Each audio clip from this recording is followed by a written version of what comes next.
Hello out there, everyone. I am DJ Particle. This is ParticlePlay Live. How's everyone doing out there today? Hey, I see we've got Kiyome here already. Hello, hello. And speaking of Kiyome, we also have him in the chat, in the voice chat. Hello. Hi. Hey, what's going on? Nothing much. Well, we're going to do something a little different today. We're not playing a game. Instead, what we're going to do is we're going to comb through Reddit for a little subreddit called Am I the... Yeah. Oh, I'm still Aaron. Come Thank you on. for the follow. We also had a follow from Layla Rosie since our last stream. Thank you for that as well. Welcome to the Particle Acceleration. And basically, we're going to look at questions of Ow. ethical quandary as posters ask, "Am I the antagonist?" Yeah, I basically had something like the whole am I the butthole for like what happened, because my friend, so I put on Facebook, I'm just like, I'm tired of people calling me this name, like please stop it. And she goes, I'll only know you as dead name. That is what you'll always be to me. And I went And that's off what we on say. her. That's what we say. That's nice. It's not what I answer to, but yeah. I went off on her. Oh yeah. Also, my Animal Crossing, I'm trying to get a rock garden and it's not going very well at all. Oh jeez. I have so many mannequins around Oh because man. I'm trying to get the rocks in a garden and they keep spawning in specific spots where I forget to put a Well, t-shirt. well, here's the thing. If you see one in the wrong spot, you just break it and drop a mannequin there. Hey, Dagnabot, welcome to the That's stream. what I keep doing. And also, I've been at it. So let me go And also, this way. all month, we are raising money for the St. Jude Children's Research Hospital. We've already made our our first milestone, which was set at Yeah. 100, and that was if we Maybe get you need to set it a little higher. yeah, and that was if we get 100. I put an S+0 rank of Splatoon Ooh. 2 at risk, and that will be tomorrow, assuming the right game mode is up, because I don't have S+0s in every mode. For example, if tomorrow ends up being Clam Blitz, then we'll have to wait for the next one. But so at some point this month, I will on stream put an S+0 rank at risk. Our next milestone is at $250, at which point the person that gets us over that will be able to decide on a New Horizons villager for me to move in to the flip side. Huh. All right, so let's start this on the road. Oh, here. Oh, right. Oh, right away we got a good one. Am I the antagonist for being upset my boyfriend's trip falls on my birthday?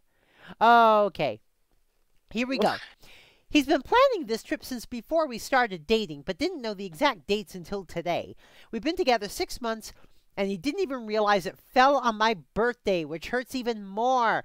He's going to be back on my Ow. actual birthday, but that's going to be after a flight home, and he doesn't know what time of day the flight's going to be. So he might get home after I've already celebrated with my family that evening, and I wanted them to be there. He keeps telling me, oh, it's going to be okay, and that just kind of makes me angry. I love him more than anything, and all I want to do is be with him on my birthday. So basically, this person's asking, "Am I the antagonist?" I would say no. No, No. you're Like, how does you're within your right to be angry at this point. how does this person not know your birthday? I know That's after 6 months of dating, really, and he doesn't know your birthday. Ugh. I don't want to go as far. I don't want to go as far as to say it's a red flag, because I will admit people can be forgetful. But Yeah. you do have a right to be angry. You do have a right to let them know you're angry. And I would say, if I were to give an R/type rating for this, I would give her It's the zero. I boyfriend. would give her zero antagonist points. The boyfriend, I would probably give maybe 1.5 for for not taking that into account. What about you, Kiyomi? How do you not know it's your significant other's birthday? I know, right? Like that's just that's I dude. could see if they had just started dating, but 6 months? Yeah. I have to admit, Dana and I kind of had a head start on that because by the time Dana and I actually started being a couple, I already knew when her birthday was because at that point we had been friends for 9 years. Oh wow. Yeah. Okay. Okay. Let me see when. Now I'm gonna stay away from the NSFW ones because well we are streaming for Yeah. charity. All Yeah. right. Here we go. Am I the antagonist for telling a 9-year-old on the internet to stop bothering me with her issues? Ooh, ooh. This one sounds bad, folks. Oh. Okay. All right, here's what it says here. So, I, 14M, run a small animation YouTube channel. I'm friends with some larger YouTubers, and sometimes they tell their friends to check my channel out.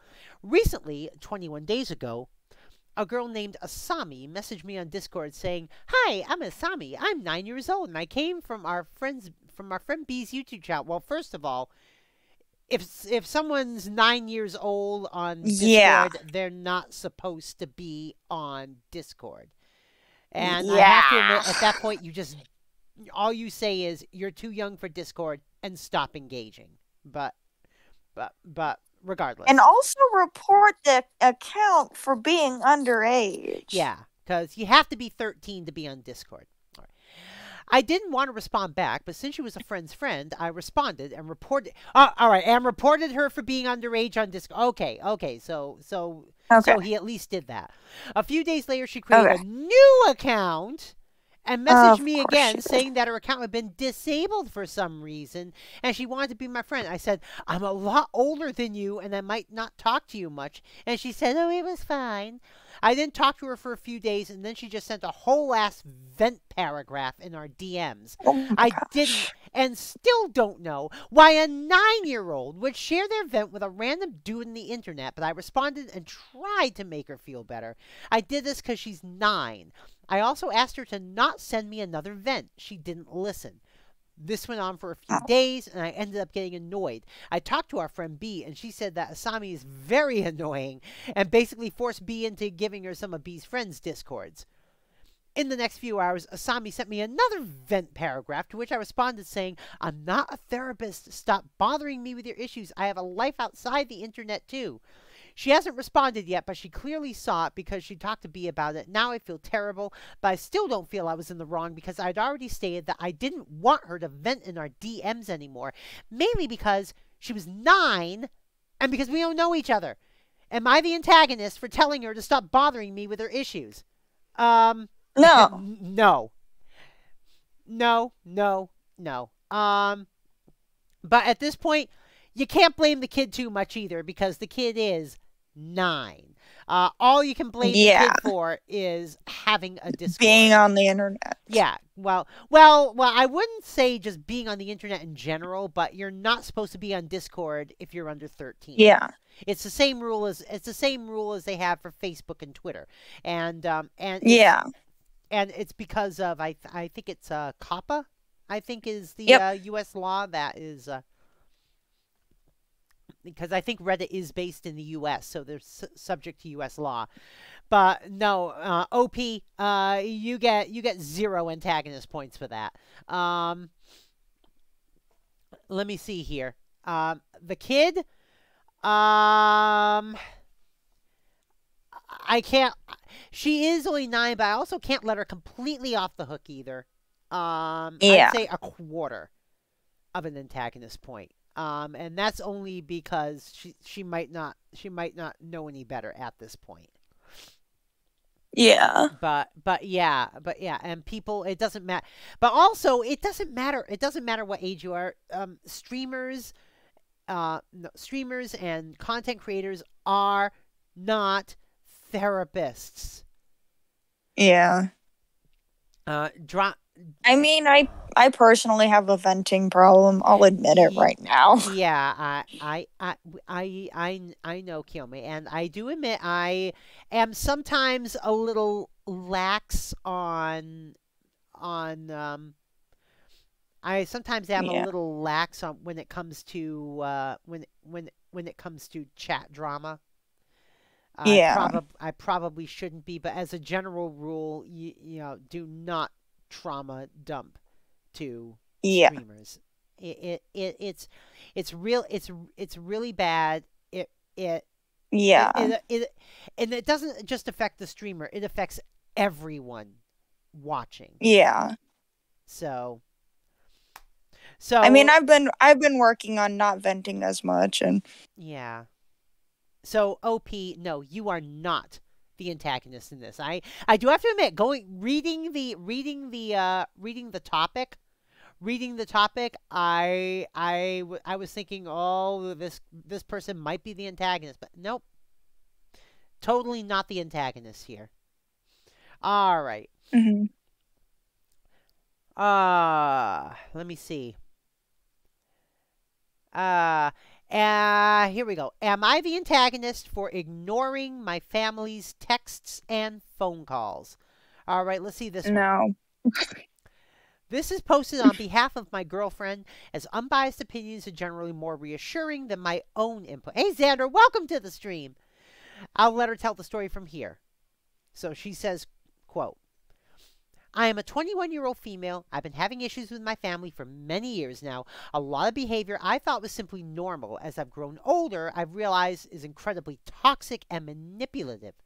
For more info, check the last two posts. All right, unfortunately, we don't see the last two posts on this account at this point. But she says, recently I've had a huge clash with both my mum and my dad, partly over the situation from the last two posts, but over a number of other more serious issues. Both of my parents have become increasingly hostile the last few months, and seemingly innocent comments by Wow. me they take as personal attacks against them. They can't just discuss problems with me. They believe that screaming, swearing, and guilt-tripping me is the resolution to all conflict. I'm sick of it, and I've now told them I'm sick of it. I've spoke to the Samaritans on the phone, who advised me that the behavior of my parents was toxic and unhealthy to my lifestyle. Oh, the Samaritans are a great group, by the way. If you need help, they are one of the leading places to seek that help if you need it.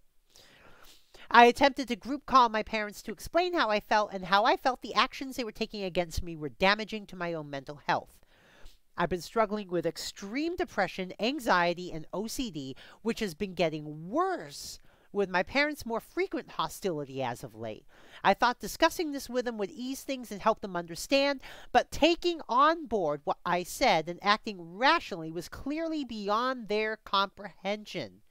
After a flurry of abuse and name-calling over a WhatsApp call from them, I opted to hang up the phone, something I've never done before. And then come the texts. Ungrateful, worst daughter ever, selfish, we never raised you to be this disrespectful, etc., etc. I've been ignoring the texts. I haven't told them why I'm ignoring them, but my mental health is spiraling downward, and this situation is making it the worst it's ever been. I just can't face up responding to them. It opens the door to conversation, and I'm really not ready for that. Every time my phone goes off, I start shaking and crying. I just can't face up to talking to them right now. My mom texts me saying that I'll regret ignoring her because one day I'll need her and she'll ignore me the way I've ignored her. And my dad texts me saying that ignoring my parents without explaining why is a disgraceful thing to do, and he's disappointed in me. I don't know what to do. Please help. Thank you for all your time. First of all, OP, you are definitely not the antagonist. Zero No. antagonist points here. Zero antagonist Parents points get here. 100 antagonist points. Oh, yeah. Yeah, the parents. Yeah. They're the one Whereas I involved. don't know what the previous two situations were.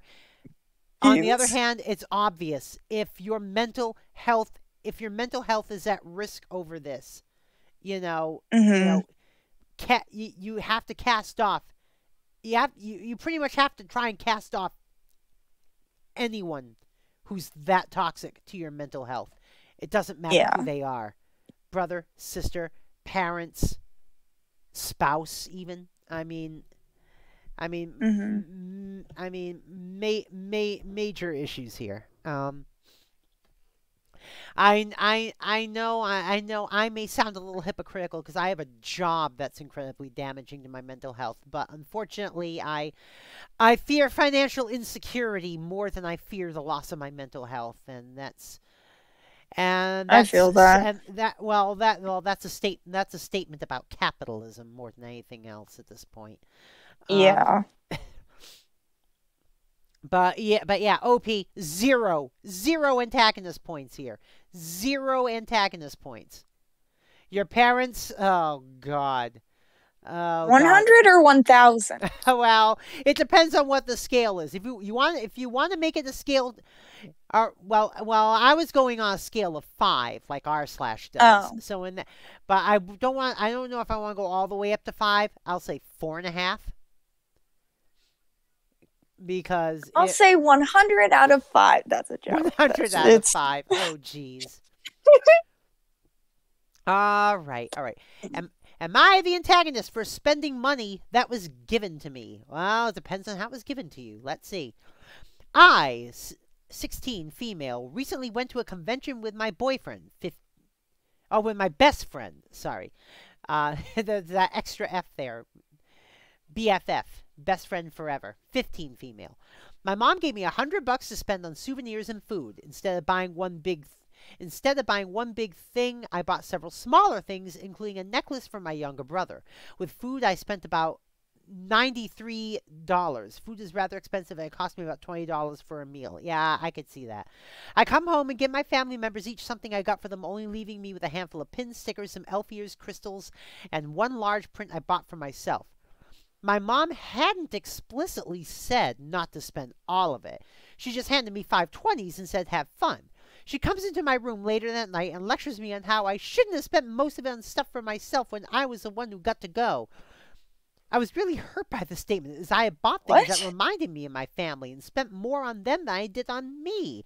I explained that stuff at cons is really expensive and most of it is handmade. She didn't listen, and now I have a feeling she's mad. My total in spending on me was $60, including the food. So am I the antagonist? Um, No. no. Well, first of all, food is expensive. I am willing. It really So is. that means you spent $40 on presents. And food is expensive. I mean, restaurant food is expensive, and that's pretty much It really is. all you can get when you're at a con. Um, so and the thing if it and you obviously didn't eat very much if it's $20 for a meal and your Yeah. total spending on yourself was $60 including the food. Yeah, that means you didn't get a lot of knickknacks for yourself. You mostly Yeah. got food, Which you need which to means for survive. presents you spent more on them than you did on yourself. Yeah. And again, your mom did not give you any limitations on how to spend the money.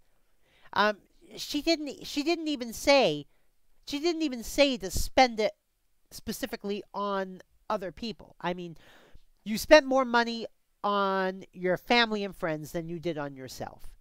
Yeah. If you don't count the food. So no, you are not the antagonist. Zero antagonist points. Your parents, I would say, I would say, Maybe one or I would say, two. I would say about 2 antagonist points because yeah, they're the antagonist, but on the other hand, their complaint is kind of superficial. It's not going to have any lasting. It's probably not going to really have any lasting effects on your relationship with your parents. So, yeah. Yeah. Dagnabot, good food is good food. Yeah. Yeah. What Good about you? food is also expensive. Yeah. What about you, Kilme? Do you agree or? Yeah. Oh, yeah. I mean, huh. And the thing is, $100 for a convention budget really That's isn't cheap. much. That's low for a convention budget, Yeah. even for a 16-year-old. Yeah. All right. All right. Let's see what else we got here.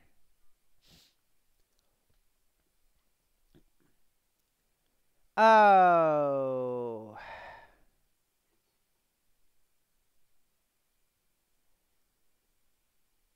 Let's see here. Am I the antagonist? Oh, thank you for the host, Xander. Am I the antagonist for refusing to help my sister and brother in law, even if it means they and my nieces become homeless? Oh. Let's dig in. I, 29 female, love my sister and brother in law. Ivy, 27 female, the sister, and Tom, 26 male, the brother in law. But they're among the most irresponsible adults I know. They'll post daily online about buying annual Disney passes, going to concerts, eating at high-end restaurants, etc. Tom even owns an exotic sports car. Yet they'll complain to Wow. our family about how they're struggling with money, can't afford this month's rent, and need help. I have a successful career, so I'm the one who our family expects to do the helping out.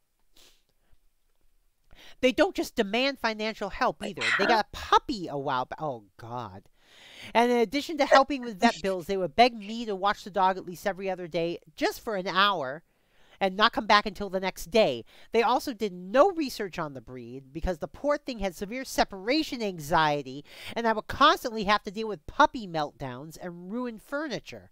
They ended up rehoming the dog after a few months when I pretended to develop an allergy and said I couldn't watch it anymore. Ooh. Recently, Ivy and Wow. Tom discussed wanting to try for a baby and asked my thoughts. I told them I wish Okay. nothing but the best and was happy to be an aunt. However, I was not going to be financing their child or bring any more presents than a normal aunt would. I would provide Christmas and birthday presents and be willing to babysit occasionally, but I wasn't going to be their personal daycare and bank. I worded this last part more gently to them. Ivy and Tom acted offended and said it wasn't going to be like that. It's kind of been like that so far, hasn't it? They wound Yeah. up getting pregnant, and both my nieces, Christy and Samantha, were born last June. They're already very advanced for their age. Their favorite words are no and yellow, respectively.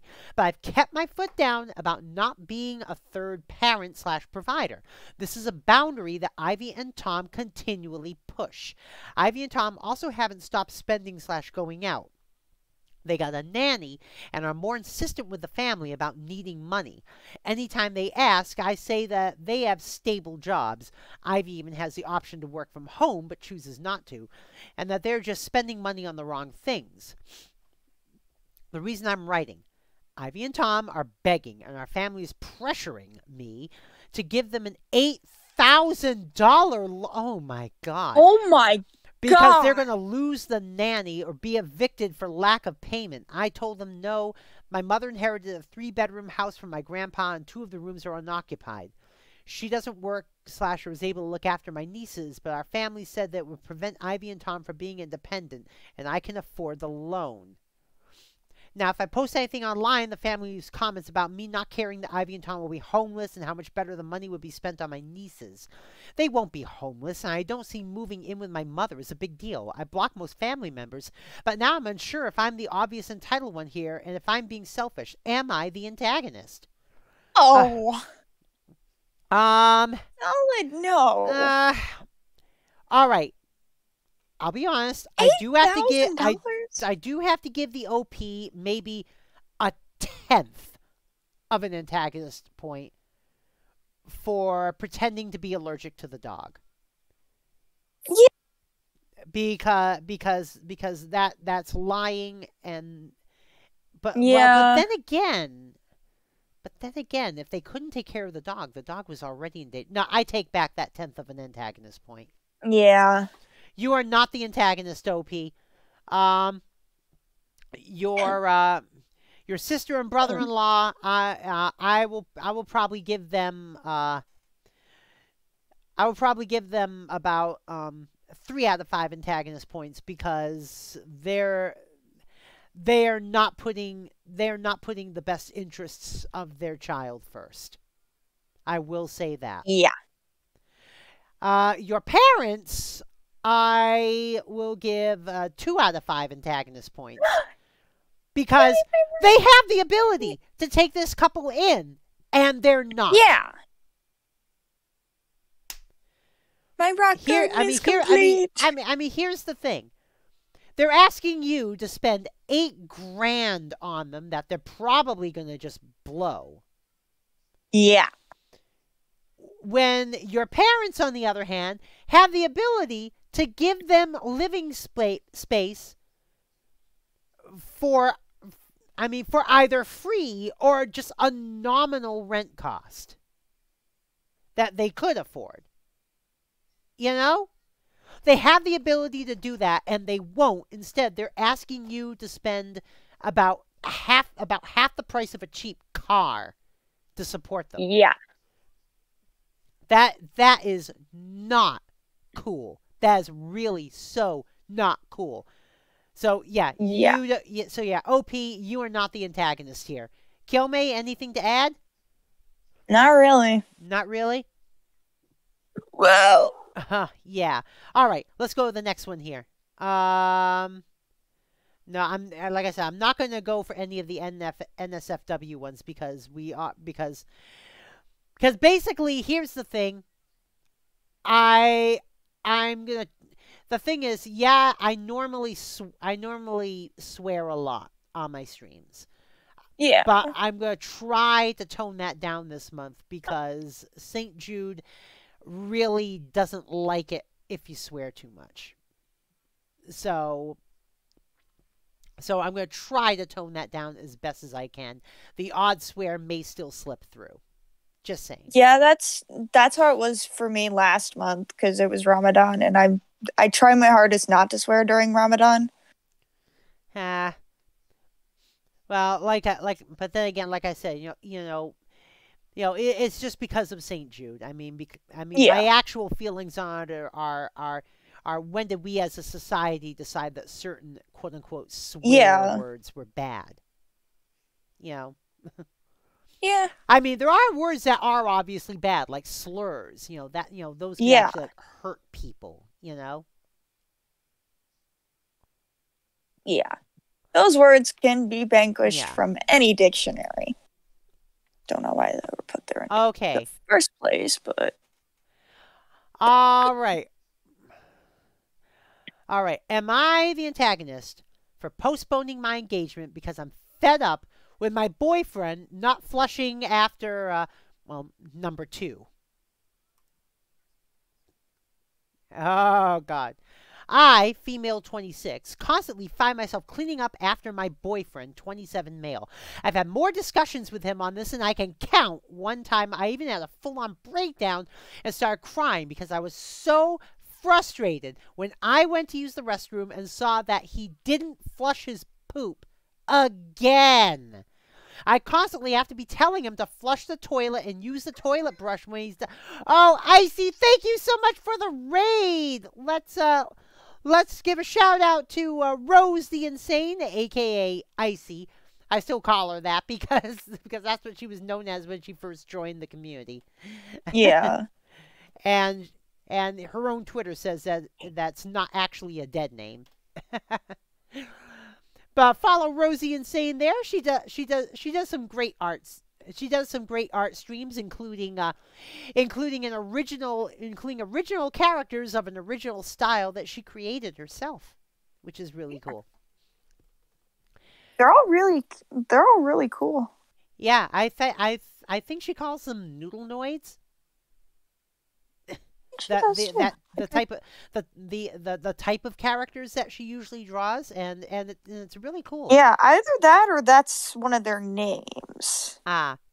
Rose. Hi! I like how she does that. Reminds me of the Temmies from Undertale. Hi, I'm Temmie. All right, let's go back to this then. I constantly have to be telling him to flush the toilet and use the toilet brush when he's done, as well as put his dirty clothes in the basket instead of leaving him on the floor. Oh, God. In a random Jeez. place or on the floor near the basket.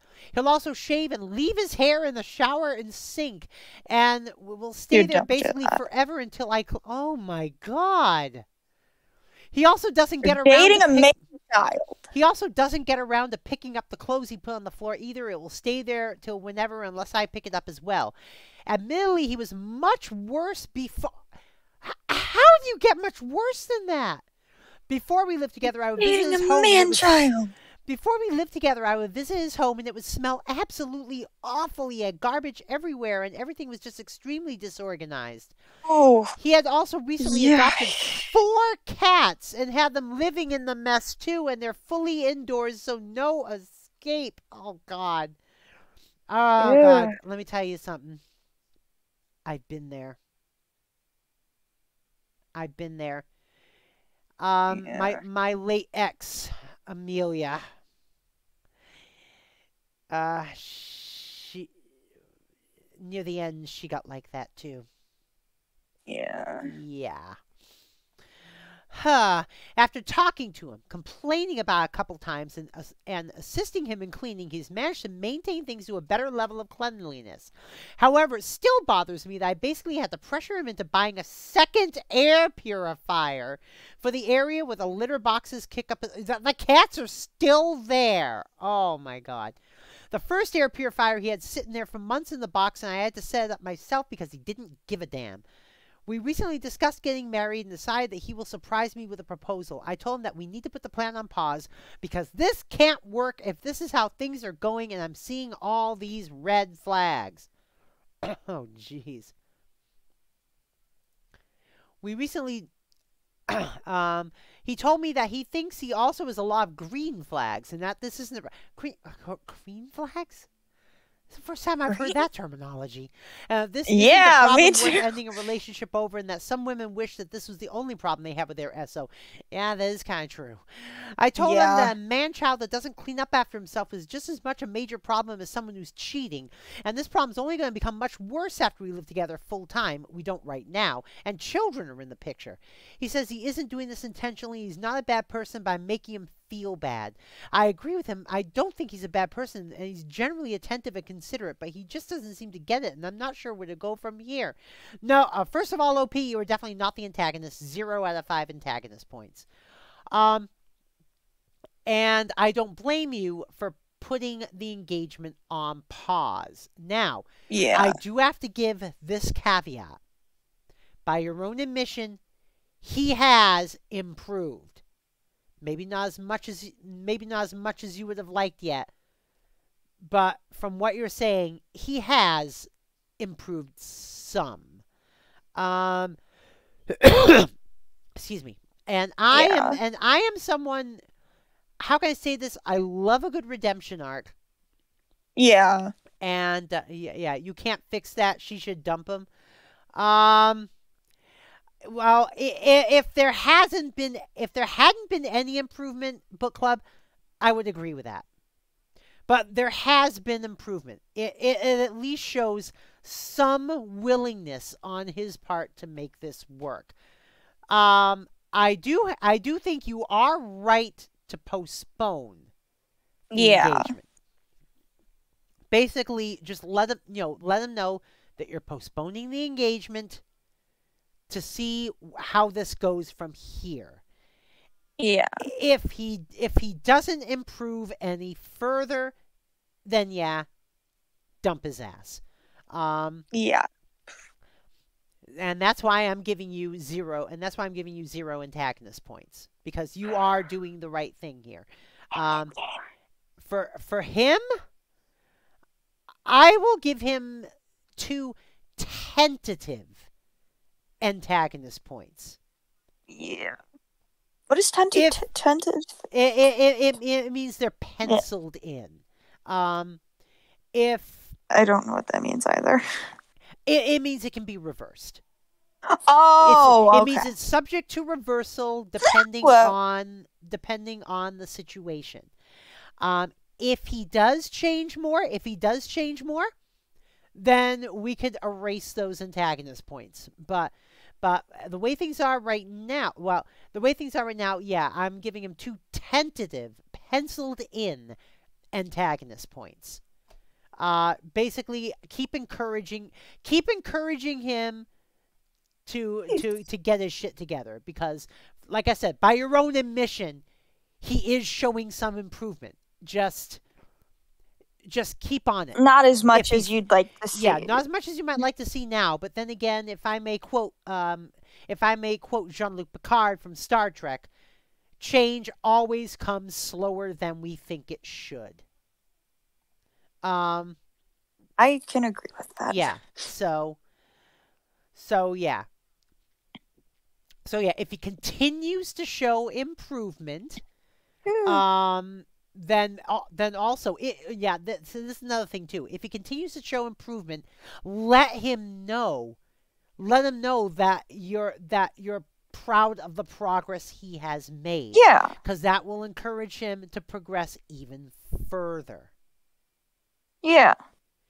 She shouldn't have to constantly remind him if you recognize. Here's the thing, book club. We don't know what kind of mental issues this guy might have. And I don't want to go to the point of saying that, that people with mental issues don't deserve love, I don't want to go that far. But people with mental issues do need support. It's obvious he does have some mental issues here. And he probably might even need some therapy. But like I said, I'm only penciling in his antagonist points because he is showing at least it may only be a smidgen. It may only be a smidgen so far, but he is showing some willingness to make this work. So I would say keep giving it, give him the chance. If things don't improve any further, then dump his ass. But as long as he's showing improvement, stick with him and let him know that you're proud of him for how he's improving. Because that will encourage him to improve even more and turn into a more rounded person. And especially if he's someone who has ADHD or is autistic, because I can speak from experience on that. Mm-hmm. I can speak from experience on that. When Dana and I first met, I was a lot less empathetic than I am now, and she has helped me round myself out to that extent.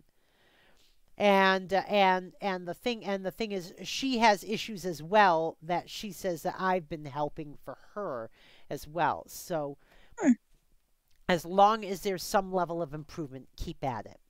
Okay, so again, 0 out of 5 antagonist points. He gets 2 tentative antagonist points. That could be wiped away if he continues to improve. All right. Yeah. Anything further to add, Kiyomi? No, I think you nailed it on the wording. All right. Let's get another one here. Am I the antagonist for getting my friend in a 2-piece bikini? All right. After that big trauma dump, we'll go to something a little more lighthearted. Hopefully. All right. Wait, how was that a trauma dump? I'm confused. I mean, the previous one was a trauma dump. Well, not really a trauma dump, but a drama dump. That's what I meant to say. Not trauma dump, but drama dump. I'm like, how is that trauma? Like, okay, the players. OP, age 20, female. I assume friend 1, Jada, 19, female. Friend 2, Angel, 20, female. Okay. We were planning on having a girls' day going to the beach. We went to the store to get bathing suits. I told Jada to go get some snacks while me and Angel were getting bathing suits and also sunscreen. I purchased the suits so we could all match in different colors. The suits were cute and they were all two-piece. Then we arrived at the beach and went in the dressing room. I handed Jada her suit, and after we all came out, Jada still had her towel wrapped around her. We went by the water. Angel told her to take it off and let's swim. She looked at me and Angel, awkwardly hesitant, which I thought was odd. A few hours at the beach. We had fun. Later, we got home. I got a text from Jada saying, quote, "Hey, I don't appreciate you not asking what type of bathing suit I wanted. I struggle with body image issues and I don't want to wear specific clothes." I replied, "Oh, I'm sorry. I didn't know you were uncomfortable with me buying a two-piece. You can tell me if you feel that way." She later replied, "There's no sorry. What you did was fucked up. You're a girl. You should know to ask your friend if they feel comfortable with their outfit choice." Uh, Later, she blocked me on iMessage, and I texted Angel what Jada said to me. Angel said that she got the same message too. Me and Jada have dealt with arguments in the past. She blocks me on iMessage, then unblocks me, so I'm not sure if the blocking is going to last a while. We act like sisters, move on one day and the next be neutral. But I'm still blocked to this day. I felt heartbroken afterwards because I didn't mean to offend her. Nor did I know that she struggled with body image issues. She blocked me and I understood her meltdown. I kind of felt like the antagonist for not asking if she was okay with her clothing. Reddit, am I the antagonist? Oh, wow. I don't All think. right, here's something I have to say right off the bat.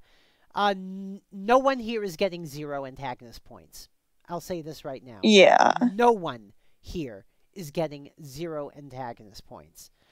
Because this is a misunderstanding on all parts. Yeah. The OP and Angel get, but the antagonist points I'm gonna give will be low though. Everyone gets 1 antagonist point. Everyone, but for different reasons. OP and Angel for not asking Jada what type of bathing suit she wanted. Hmm. I mean, and Jada gets one for for not speaking up sooner. Because here's the thing: if you have a body image issue, and you know people are buying clothes for you, Yeah. that's something important to let them know. Yeah. I mean, your friends can't know your boundaries unless you tell them. Yeah. But like I said, on the other hand, the friends still should have asked her. Yeah. So, like I said, there's antagonism to go around here. So no one gets 0 antagonist points in this one. Yeah.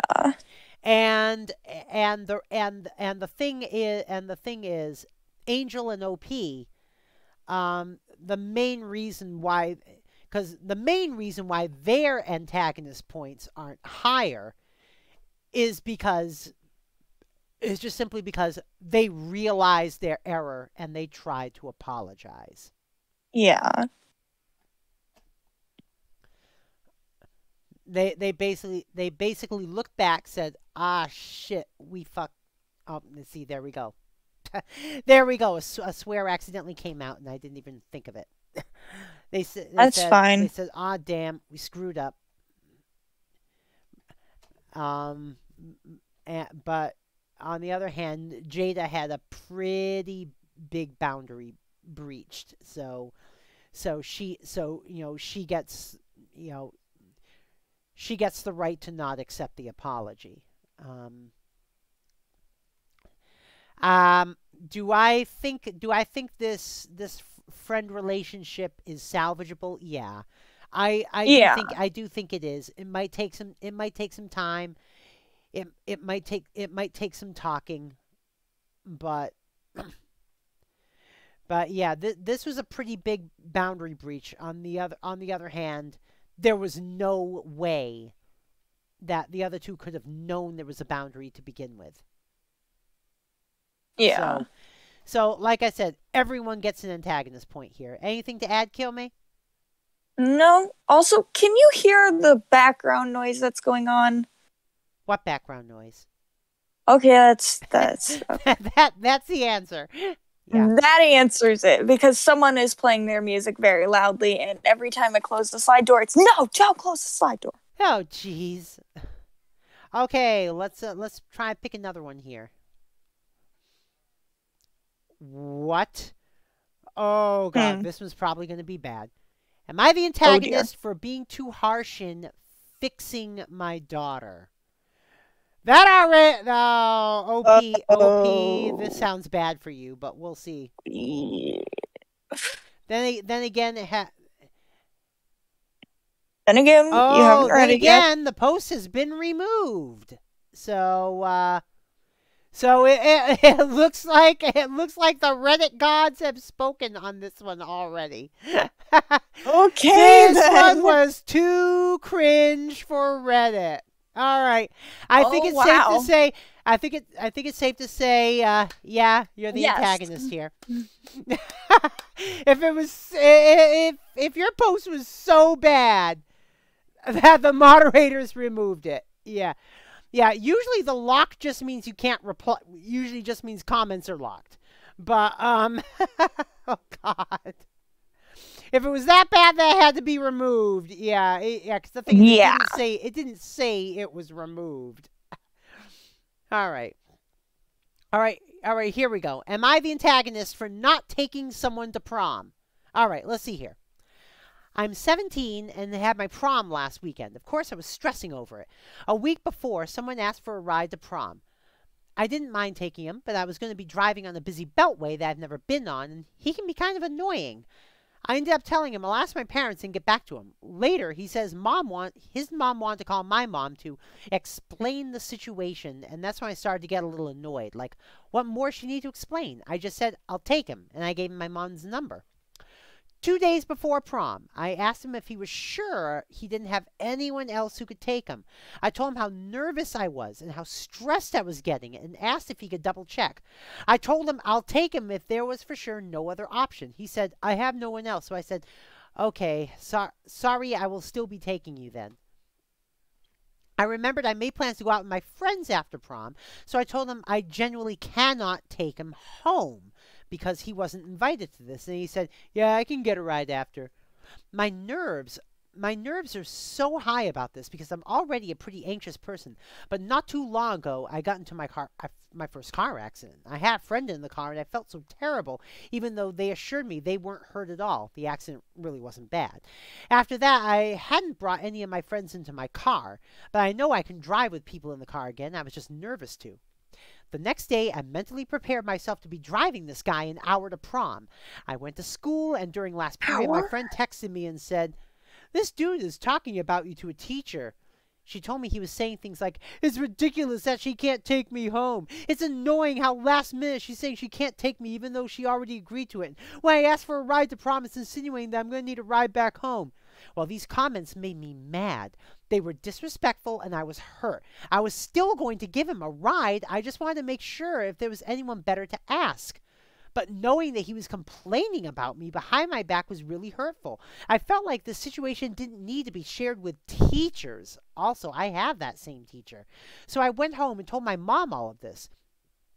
She told his mom that he needs to find another ride because she was uncomfortable with me taking him. I told my friends I no longer had to take him, and one of them was angry and saying, he literally doesn't have any other ride. I don't understand why you weren't taking him, and you're going to make him spend all that money for an Uber. Well, dude still made it to prom, and I refused to talk to him. But I still know people think that I'm the antagonist for not taking him. Am I the antagonist? No. Louis Leo says 110% the antagonist? Oh, you were talking about the previous one. Yeah, but for this one, no, OP, you are not the antagonist because how can I say this? You were already making your boundaries known, and you already were saying just how squick you were to begin with. Yeah. But dude here gets 3 out of 5 antagonist points from me for, Yeah. because the thing is, he had a ride to the prom. He just didn't have a ride home. He had a ride for the prom. Yeah, he knew you weren't really thrilled about it. But you still offered to do it. And he's still complaining that basically that Yeah. you were annoyed about it. No. No, at that point, that's what I call a red flag. I mean, Yeah. It's I pretty darn big. I mean I mean if he's going to be a Tellarite about this, then no, you are not the antagonist, OP. Um 0 out of 5 antagonist points for you. Anything to add, Kill Me? No? No? All right. Joyride. Let me see here.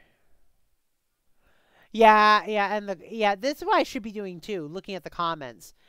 Yeah, the comments are basically saying not the antagonist, not the antagonist. Yeah, not the antagonist, not the antagonist. You can't hear what's going on in the background, right? Someone said no, I can't. Someone said here Okay, a thank soft. Someone wants to give the OP at least 1 antagonist point for quote for going back on your word, but on the other hand, it wasn't the OP that went back on their word. OP is still a minor, and the mom said don't do this. So if you want to give out an antagonist point for that, give it to the mom, not the OP. So. All right. Frankly, don't think that the mom is in the wrong for doing that, though. Well, yeah. That's the thing. But yeah, if you want to give an antagonist point for that reason, give it to the mom, not the OP. All right. Let's see here. Lost item. I should probably try and reunite this with his owner. All right. Am I the antagonist for not wanting to live with my dad and his girlfriend? All right, let's see here. So basically, my dad, 46 male, and his girlfriend, 32 female, have been off and on for about 4 years. I have one sibling. She has 2 kids similar in ages to us. In their relationship, a lot has happened, and I mean bad stuff, like with police involved. Ooh, oh my God. Also, I, being the oldest, have been used as my dad's therapist, even though I have my own problems. All these problems have happened multiple times over the years, as well as breaking up twice a week. In 2020, we all lived together for about a week, but then she left.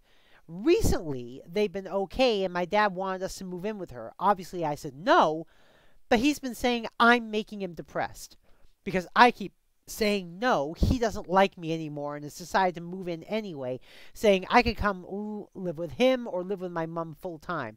I love my dad to bits and it breaks my heart. Am I the antagonist? No. And here's the thing. This line here. A lot has happened, and I mean bad stuff, like with the police involved. You don't need any part of that. You don't need any part of that. OP, you get 0 antagonist points. Yeah. And see here and then here's this too. Wait a minute, he's been saying I'm making him depressed because I keep saying no, he doesn't like me anymore.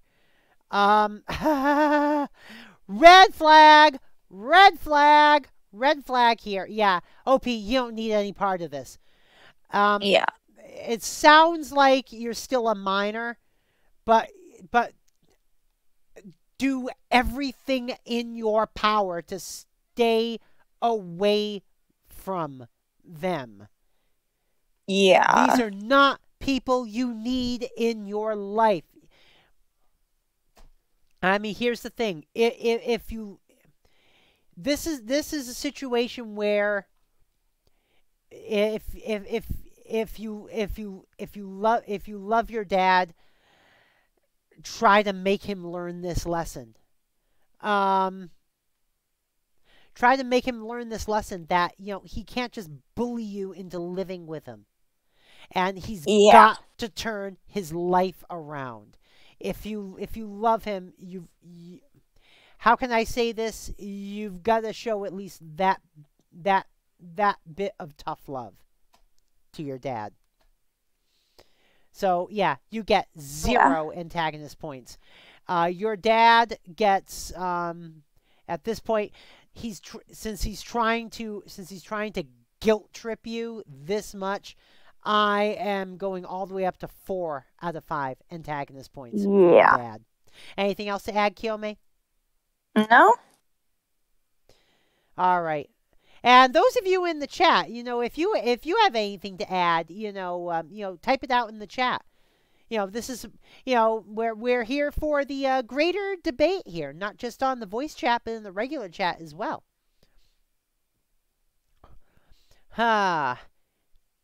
Am I the antagonist for letting my sister wear a tuxedo in my wedding? Normally from the thing alone, I would say no, but let's dive into this. I, 32 female, was getting married to my wonderful fiance, 33 male. My fiance's family is extremely religious, oh God, and has voiced their opinions on our food and music options and even my dress. Oh God. We politely told them to please back off, and they did. Good. My sister Alex, 30 female, recently came out as trans. All right, so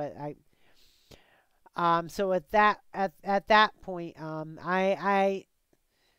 can I say this? First of all, if you wanna be supportive, Call them your brother. if you want to be supportive from what says our family's been very supportive. Fiance's family found out through fiance and are not supportive. Oh God. So okay, so your in-laws are not supportive of your brother. Your family is supportive of your brother. Okay, and hold off on your complaint about the misgendering because she does gender him correctly later on. Alex was my maid of honor and had a dress picked out that he was going to wear. He asked if he could wear a tuxedo instead. We went tuxedo shopping and found the perfect one. Our wedding was this past weekend and everything was going great. After the wedding, the in-laws came up to me and asked why my sister was wearing a tuxedo. Oh God, oh, now there's some misgendering here. Oh God. Here's the thing. I will say this: if it's a recent coming out, sometimes it does take time for the rest of the family to get used to the new pronouns. Yeah. Even from my family, it took years before all the misgendering stopped.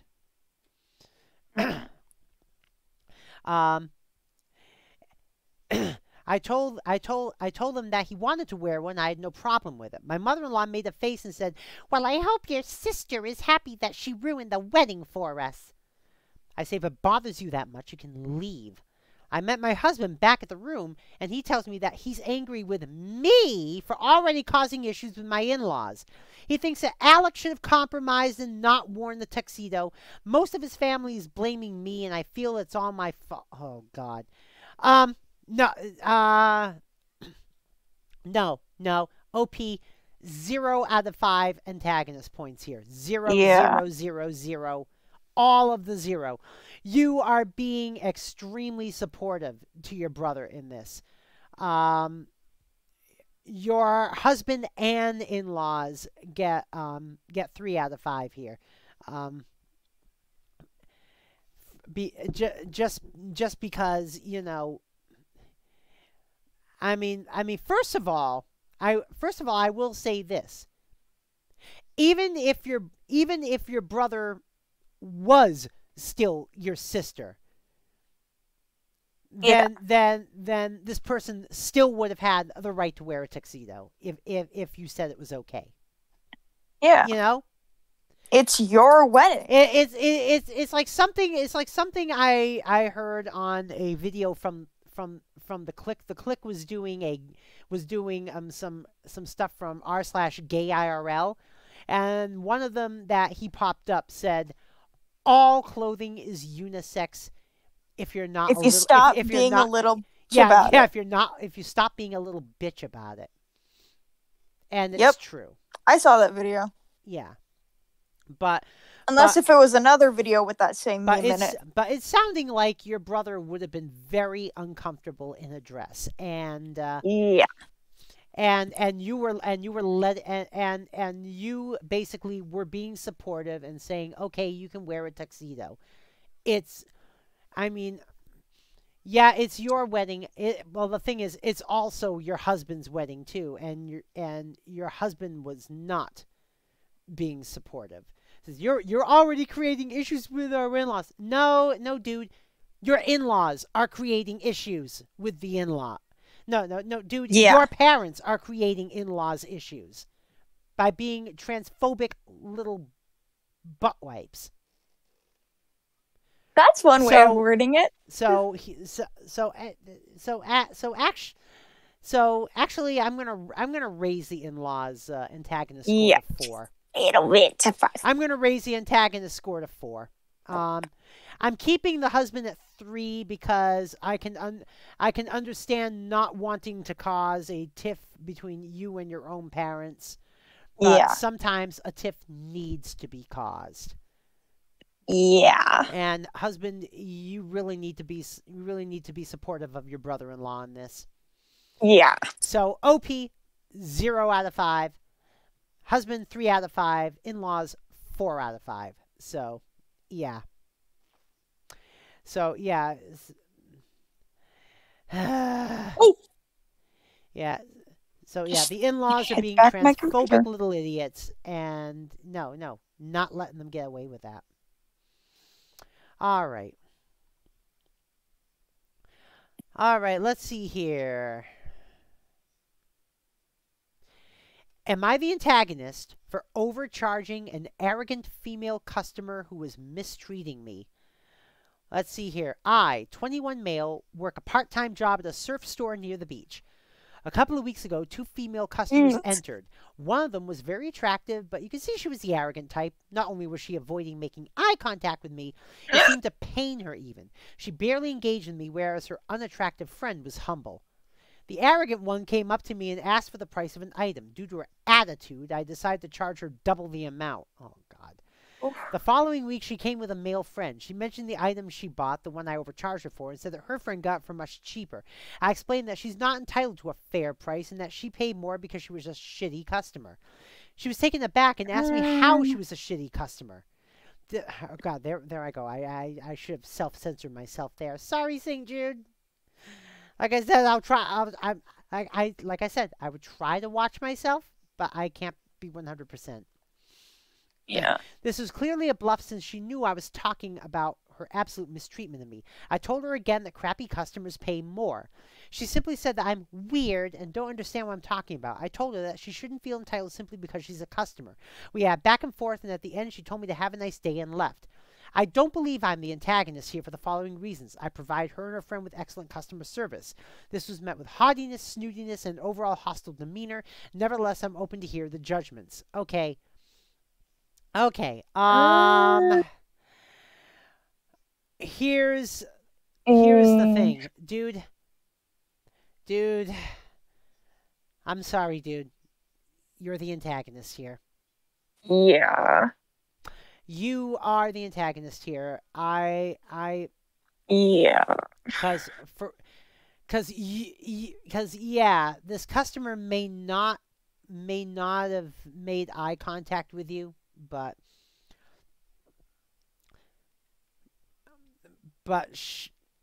yeah, you know, she wasn't actively doing anything. And is that seriously why? And you also don't, and you also don't know what she could have been going through at the time, or maybe, Yeah. or maybe she just has general issues with making eye contact with strangers. You don't know. So he seriously overcharged because someone didn't give him eye Acknowledge him. contact. Yeah, he overcharged her because she didn't acknowledge him. Okay, in some Yeah, cases, this would also even be ableist. yeah, See, yeah. And I hesitate to say it was ableist. I will say it's potentially ableist. Yeah. Because like I said, for all you know, she may have a condition where it's hard for her to make contact with strangers. And if that's the case, yeah, that's ableist. Just because a customer doesn't directly engage with you doesn't mean they're a crappy customer. I mean when I shop here's the thing, when I shop retail, I myself usually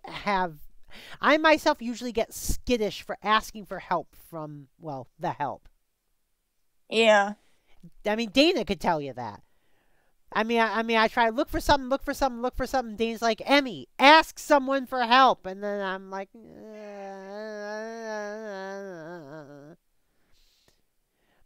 but I'm also on the spectrum. Yeah. For all you know, this customer could have been on the spectrum. You know? Yeah. And book club. And of course, book club says prices shouldn't be discretionary like that. At least people charging high. Yeah. See, yeah. So, dude, yeah. So, dude, you are the antagonist to a factor of 3 of 5.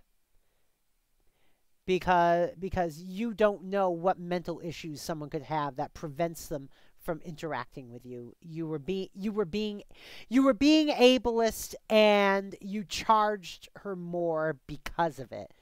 Which if her inattentiveness to you was a result of a disability, that actually opens you up to legal action. So yeah. yeah. Where losing your job would be the least of worries. And something else too. Actually, I'm going to up it to 4 or 5 because book club made a good point too. He shouldn't be rating or mentioning the attractiveness of his customers. Creepy.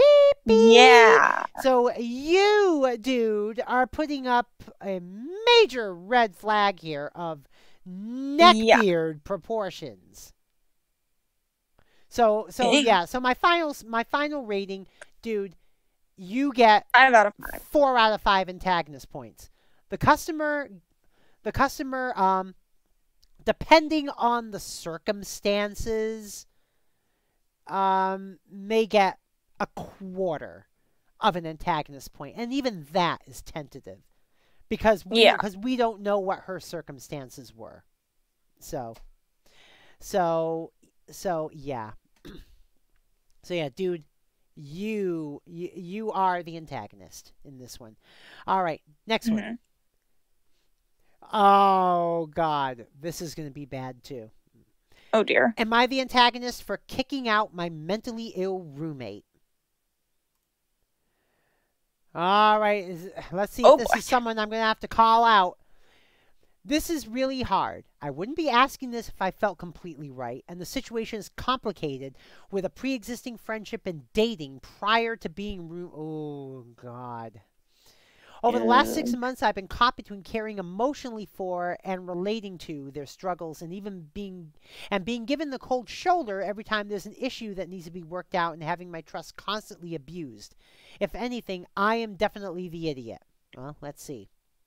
I feel used, I feel taken advantage of, and maybe I don't have the right skills to get this person to open up or trust me in the right way. I've never had this kind of problem before. I expect that if there's some kind of rift between us, an effort would be made to close it, but all I get are platitudes and promises to talk that never materialize. They spend all their time holed up alone in a bedroom. They want to be alone all the time, but keep getting my hopes up about my role in their life. Well, today was the final straw.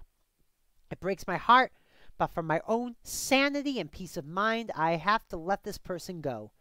They've shown me they don't want to be here, don't want to be around me, don't like my friends, but despite that are long overstaying what they said would initially and getting upset by my attempts to disconnect or point out our incompatibility. They still want me to think they care about me. They stop paying their share of rent and utilities. Communication is one-sided and limited to superficial things. What is going on? I'm so confused. So my roommate is diagnosed mentally ill. This came out after we got involved, and my knowledge of these illnesses was also a bit behind the curve. I understand now it's a serious condition that's unlikely to be, for lack of a better term, solved. Maybe if I was emotionally unattached, I could just let them exist in that space and not feel abandoned and used, but I do feel this way, that I'm being neglected. I feel like I'm a proxy for their previous relationships, and they're taking out their fantasies of revenge and banishment on me because they were themselves abandoned and cut off and are still searching for answers. They have a lot of pain. They have a lot of anguish, or so people say. It's all hidden from me. I don't get to see it. I just have to believe in it, believe the stories, and not take things personally. I can't do that. I also have pain and anguish, my own difficulties. This dynamic hurts me a lot.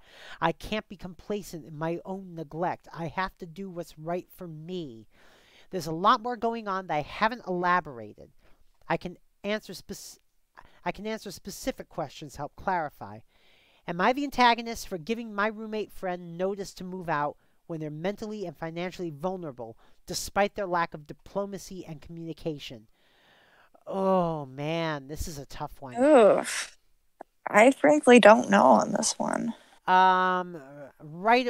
At first glance, I don't want to give out any antagonist points here. This is way too complicated. I Yeah. don't want to give out any antagonist points here because when all is said and done, you gotta look out for your own mental stability first. Yeah.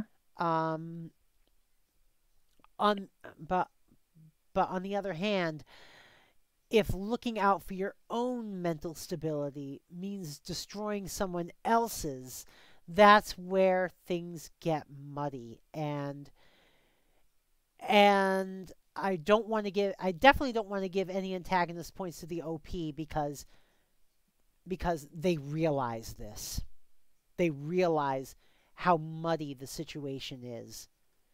Yeah. And they're feeling incredibly guilty about it. So because of that, I don't want to give them any antagonist points because I mean they don't want to kick the roommate out, but at the end of the day, if they are becoming toxic to your own mental health, you don't have much of a choice. Yeah. What I would suggest is don't just kick out your roommate. At the very least, yeah, you can't live with this roommate anymore, but at the very least, see if you can at least help them find a new place Yeah. and a new job. Do what you can, but Yeah. let it be. But you gotta let it be known that their their presence is really tweaking their own issues are tweaking your issues. And if you're that incompatible, you can't live together anymore.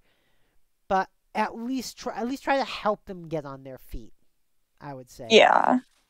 At least try to help them get on their feet. Um, Mhm. you know, you know, try to find a new living arrangement for them because the especially if you're talking about a former ex, someone who you apparently still love, even if you can't be lovers anymore.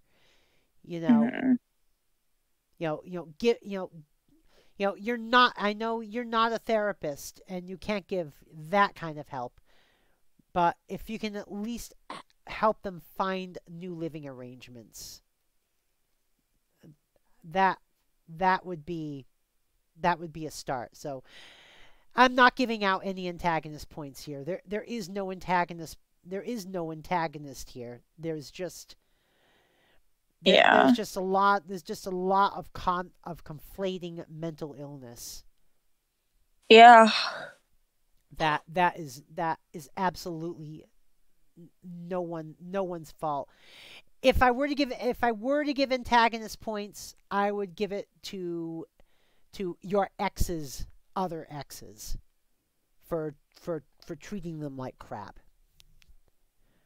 because you insinuate in what you wrote that your ex has had some very bad relationships in the past that contributed to where they are at this point. So if Yeah. I'm to give out antagonist points, it's going to be to your ex's other exes. And at that, I would say maybe 2 of 5, because we don't know the entire story. Yeah. All right. Anything else? Anything else to add? Not really. Not really. All right. All right. That one's definitely a tricky one. Yeah, that was definitely complicated here. All right. Am I the antagonist for not buying weed for my ex? All right, hopefully something a Oh. little more light. Hopefully something a little more light here. Yeah. Okay, backstory. All right. Me, 30 male.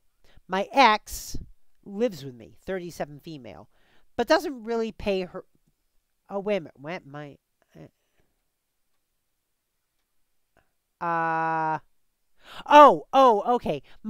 Here we go. My ex, 30 male, lives with me, 30, 37 female, but we're still FWB, friends with bennies, which basically means they're not in a romantic relationship, but they still bone.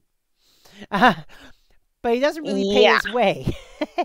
We're supposed to be living as roommates, but while he pays rent, or rather social assistance pays his rent, oh God, he hasn't paid utilities or groceries for several months. Oh God. Oof.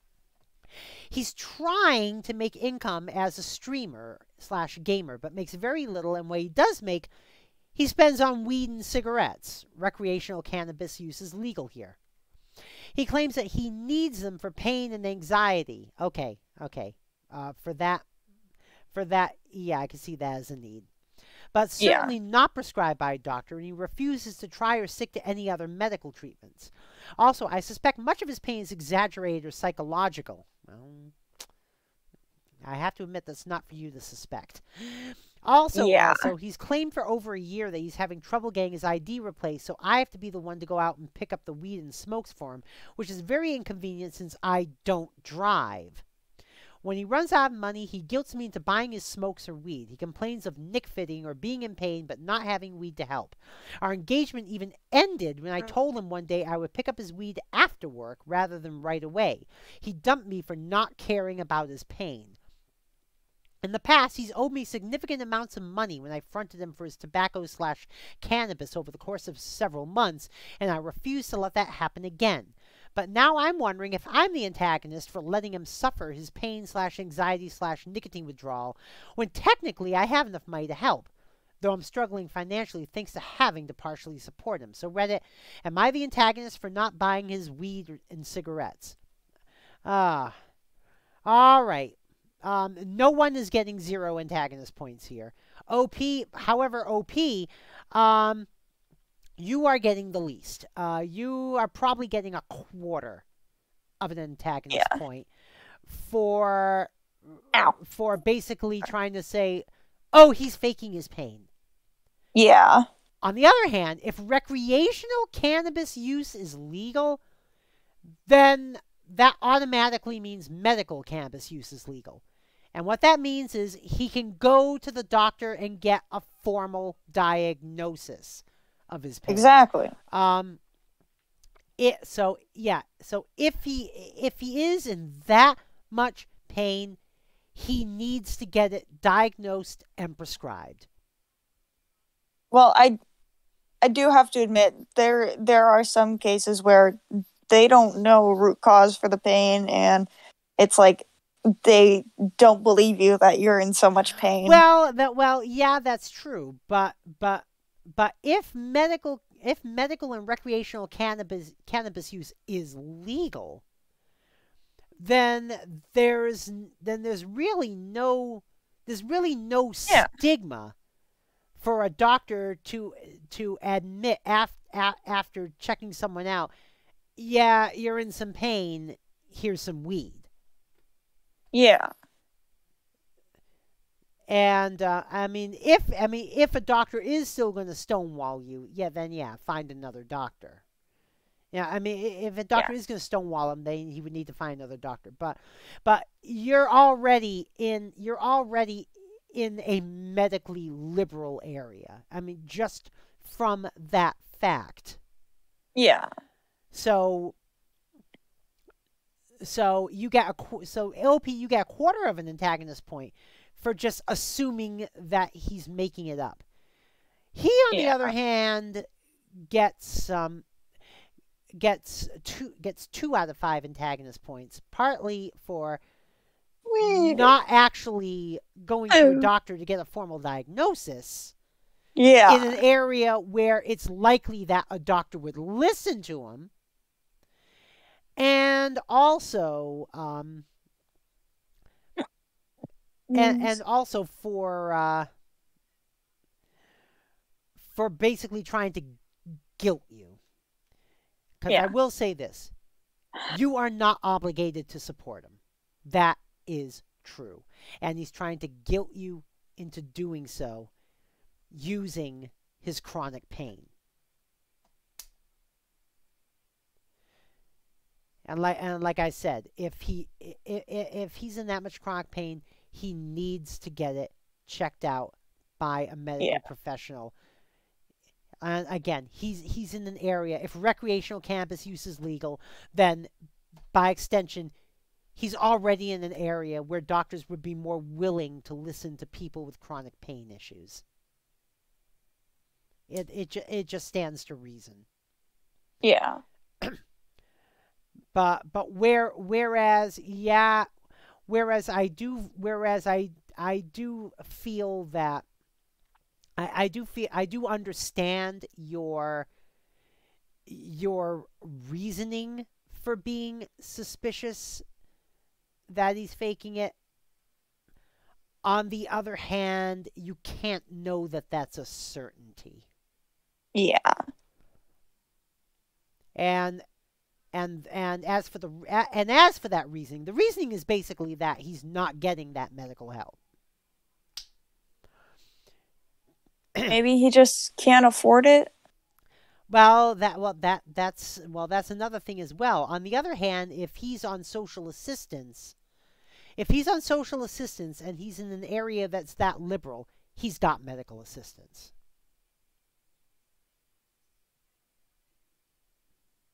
Because that's part of social assistance.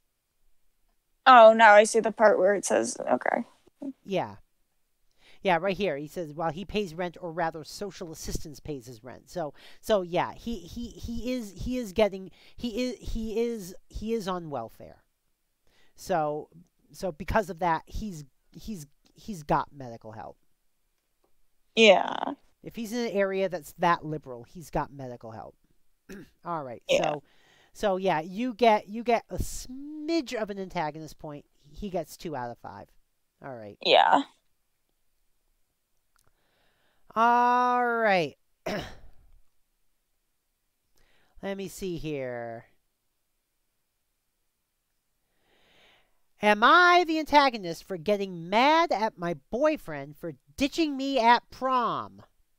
Oh, geez. Oh, boy. So I, 16 male, and my boyfriend, 18 male, had our prom on Saturday. We had matching suits and got all fancy. Even had a limo. I was so excited. We got there, and the warehouse it was held in was poorly decorated, like a few balloons and some fairy lights. It was boring, bad DJ playing bad music, way too many chaperones, and a ton of my bullies decided to make fun. God, that school did not really spend much on your prom, did it? Yeah. By contrast, for my prom, we used the auditorium in the town frickin' hall. I mean, for the prom at Provincetown High School, up until the last year the high school operated, prom was a huge town event, like a red carpet event. Like the limos would Holy come to the cow. town hall one by one, and the couples would get out all in their best clothes, and the I local mean, I press never would be was. there. It was like, I mean, prom night in Provincetown was like a Hollywood premiere. It was that big a deal Wow. in Provincetown. Yeah. I mean, I never got to go to prom. So They I told can, me after I finished school that if I wanted to go to prom, I'd have to go with someone who is attending the high school yeah. because I Yeah. didn't attend the high school So anymore. I cannot imagine a school not putting all their effort into a prom night. I mean, my class didn't have lot of money, so our prom wasn't as decorated as a lot of other classes had. But it was still a big event. It still looked nice. Like I said, we used the auditorium in the town frickin' hall. Yeah, you want to And know the cherry? Oh, sorry. the Provincetown Town Hall is like this classical historic building from the mid to late 19th century. God. So you can just imagine what it looked like. You can imagine what this auditorium looked like and how majestic it all looked. Anyway, back to this. Bad DJ playing bad music, way too much chaperones, and a ton of my bullies deciding to make fun of me. My boyfriend said he didn't feel like taking pics together, complained about being too loud, and kept leaving me at my table to go talk to his homophobic friends. But why? What? Why would you and your boyfriend are in a gay relationship? Yeah, Why is he having homophobic friends? exactly. I felt stupid and embarrassed. As the night went on, he never really ended up dancing with me. He hung out more with his friends, and the only time he focused on me was to get me to stop crying. We had left after the prom king and queen announcement and went to his house to change back to our comfy clothes. He then said he wanted to change plans. We had made plans to get food and stargaze, and he was going to go to an after party at his friend's house. Same friends who hate me. I sobbed. I was so upset that he had changed plans without asking first. He then drove me home and left without saying a word. Now today is Tuesday, and I didn't see him at school yesterday, and he hasn't talked to me much. He pretended nothing happened and argued I'm overreacting. Am I the antagonist for getting mad at him for this? Dude, red flag city! Red flag city on your Yeah. boyfriend's part here. Seriously. Also, were you just it talking sounds, really, really fast? Sorry, or uh, did my phone just glitch? Because it I sounded think like your phone kind of glitched. Sometimes Twitch does that. But no. dude, I'm talking about Discord. oh, Discord. Oh. But dude, yeah, red flag city, dude. Red flag city. Dude, it sounds like your boyfriend still has some internalized homophobia that he really needs to work through. And if he's Yeah. still hanging out with homophobic friends, you need to let him go, dude. You need to let him go. He Yeah, whenever I found out that someone Yeah. at my high school was homophobic, bye. Yeah. I mean, I had a crush on this one girl, and it's like the topic of gay marriage came up at the table or whatever, and she's like, "Oh, the Bible says it," and I just got up and left. Never talked to her again. Yeah. My response to well, the Bible says is grow up. Yeah. Yeah. Anyway, no, 0 out of 5 antagonist points for you, OP. 0 antagonist points. Your And a boyfriend, big red flag. your out of 5 boyfriend, antagonist. your boyfriend.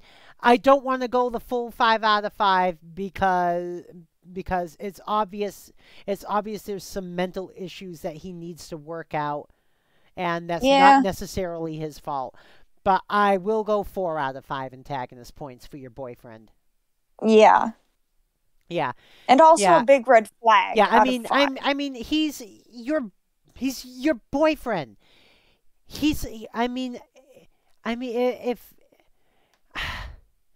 I mean, you're at a place where you said bullies are antagonizing you, and your boyfriend, someone who I assume Is professes to love you above all others, is siding with your frickin' bullies? No, no, dump his fucking ass, dude. yeah. He doesn't deserve you. He does not deserve you. He gets 4 out of 5 antagonist points. All right. Ah. Oh, here's one. Am I the antagonist if I don't warn a coworker who considers me a friend that her job is in jeopardy? Ooh. Wait, what? It says, am I the antagonist if I don't warn a coworker who considers me a friend that her job is in jeopardy? Ooh, let's dig into this one, folks. This one's gonna be some tough chewing, I think. Yeah. I'm at a loss whether to get involved or not. I'm gonna shorten it. I may leave out details. Okay, here we go. I wrote about a coworker, but it got taken down.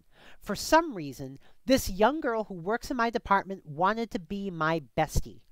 We are extremely different people. I had no problems being friendly at work, but I thought that was the extent of it. She would text and call me on my cell to go shopping, eating, drinking, whatever. She is extremely girly and loves shopping, getting nails done, eyelash extensions, partying. I am very sporty and not into any of that. I love to watch NFL, basketball, so on. I don't party at all. I'm very happy in my home life. She isn't. Also, since I've known her, she's been with multiple men, again to each their own. I just wish she wouldn't try to discuss it with me. I believe she has attachment issues. She's extremely clingy. I gave up taking any guy she talks about seriously. Always a new one. She even admitted to me she wants a guy to take care of her and so she can move in with him. She lives with her parents and wants out. The newest guy is an ex-online boyfriend she never met. Now, they hooked up over the weekend and are back together, and she won't stop gushing about him. He is so cute. We are goals. He's so sweet, etc. I wouldn't care, but I don't want to hear it all day, every day. I wish she would leave me out of it. I believe that she thinks a man is the answer to all her worries and will swoop in to save her. Oh God, oh God. I have to say this. I am partially living OP right now. I don't understand what that means. I have a similar bestie. Oh. All this accumulated into poor work performance. Our boss has noticed this distraction and asked me my opinion of how to talk to her. This girl is extremely sensitive, and I don't know how to talk to her either. Our boss assumed we were good friends. Should I say something? Would I be the antagonist if I didn't warn her she's about to lose her job? I should add that this is now affecting my job because my boss asked me to pick up her slack. Our boss is also stepping in to do some for work. Would I be the antagonist if I didn't warn this girl she's on thin ice with our boss? I don't want to get involved, but I am starting to feel bad for her, though. Regardless of our differences, she is sweet, and she does consider me a friend. A friend would try to help. Am I the antagonist if I don't speak up and tell this girl to get her act together? Yeah, I knew this was going to be tough chewing. Because, I, I, well, uh,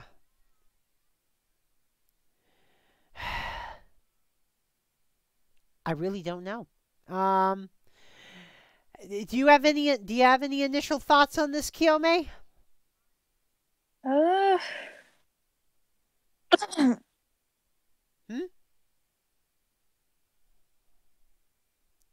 Kyome? I'm trying to think. Sorry. Oh. I'm at a loss for words, honestly.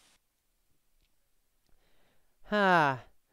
Like, On I frankly don't know. on the one hand, i this friend has been crossing some boundaries. But Yeah. one thing left out of this story is, has the OP told said friend that she's crossing boundaries? Let me see here. Yeah. Because let me see here. Let me see here.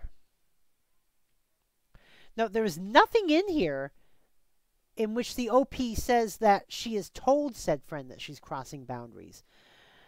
So I do have to give the OP maybe one antagonist point here. If someone's Yeah. crossing your boundaries, you've got to let them know. Because not letting them know will only encourage more boundary crossing behavior. Uh but as for this friend, this friend does have issues and needs to get into therapy like ASAFP. Ronco Ashino with a raid. Hey, Ronco. Caps lock. How are you doing today, Ronco? Caps lock, please stop. Ronco was last playing Animal Crossing New Horizons.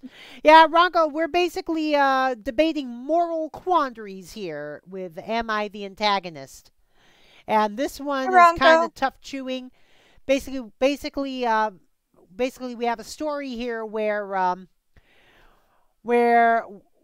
someone has kind of gained a friend, whether she wants it or not. They're totally incompatible as friends. On the other hand, she hasn't told this said person that she's crossing boundaries. And said friend is on thin ice because they work at the same job. Said friend is on thin ice at the job. So, yeah. Got more stuff done on your mom's island? Cool. So, yeah. So like I said, this is definitely some tough chewing. Like I said, OP 1 out of 5 antagonist points for not saying that your boundaries are being crossed. You've got to mention when your boundaries are being crossed. I mean, yeah, you mentioned it to your boss, but you've also got to mention it to the person who's crossing your boundaries. Yeah. And as for Yeah. said coworker, I said coworker I'll give 1 out of 5 as well, because she has issues that she's not addressing. Yeah. And let me tell you, this one here. I believe she thinks a man is the answer to all her worries. And like I said, I can feel that because I have a friend who is the exact same way. Yeah, my sister's like that. Yeah. Basically, a relationship is not going to be the answer to all your worries. In Yeah. fact, unless you have all your own shit together, a relationship can exacerbate your worries Yeah. depending on the relationship. I mean, there are some rare relationships where you can actually help each other, but that is so rare. And I like to think that Dana and I are one of the rare relationships. Mhm. So yeah, there's no one with 0 antagonist points here. Yeah. So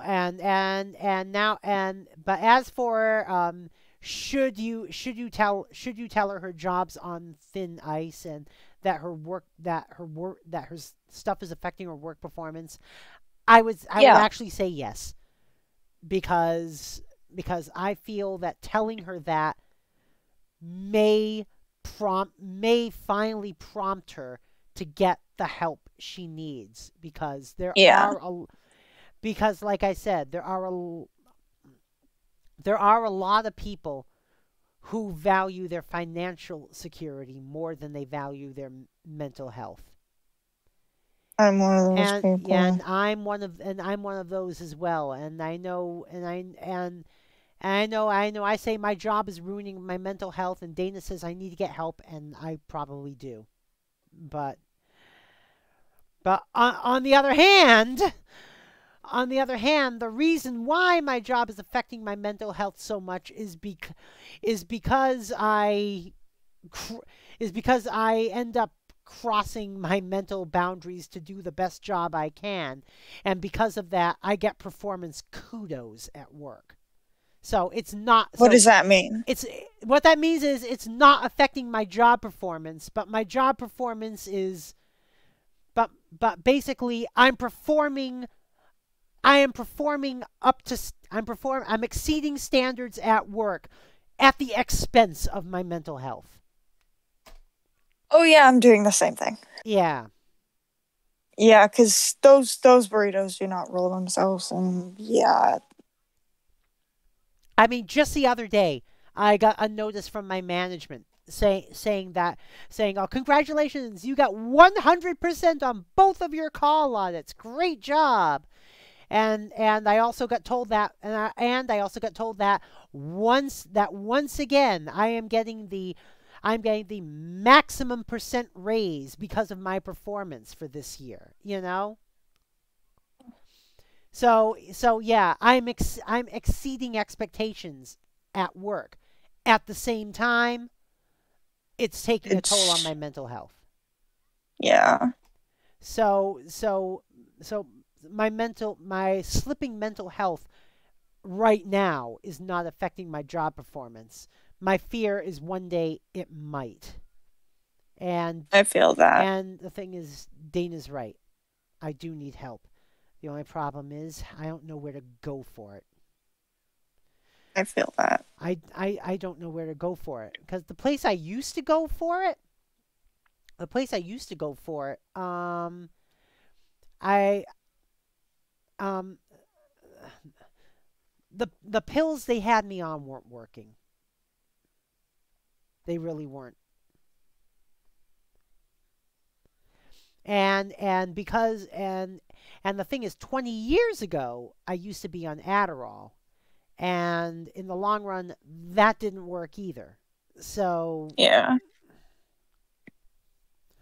so I and the thing is, those two types of medications that I was on are considered like they're considered to be the most the most effective for mental health, while at the same time allowing you to be productive.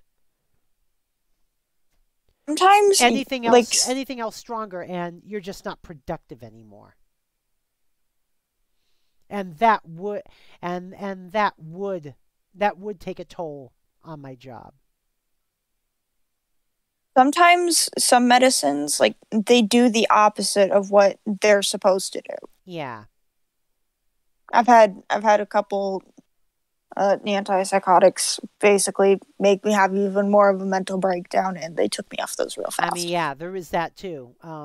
With people who are neurodivergent, a lot of times the effects of medication on people who are neurodivergent can be unpredictable, Yeah. which is why these people are neurodivergent in the first place. Yeah. All right. Let's go to another one. Uh, am I the antagonist for being friends with my best friend's ex? So basically, I Oh. was the one who set them up in the first place. I was over at my best friend's house and called my ex. No, I was over at my best friend's house and called said ex and told them they should start talking. Eventually, they started dating.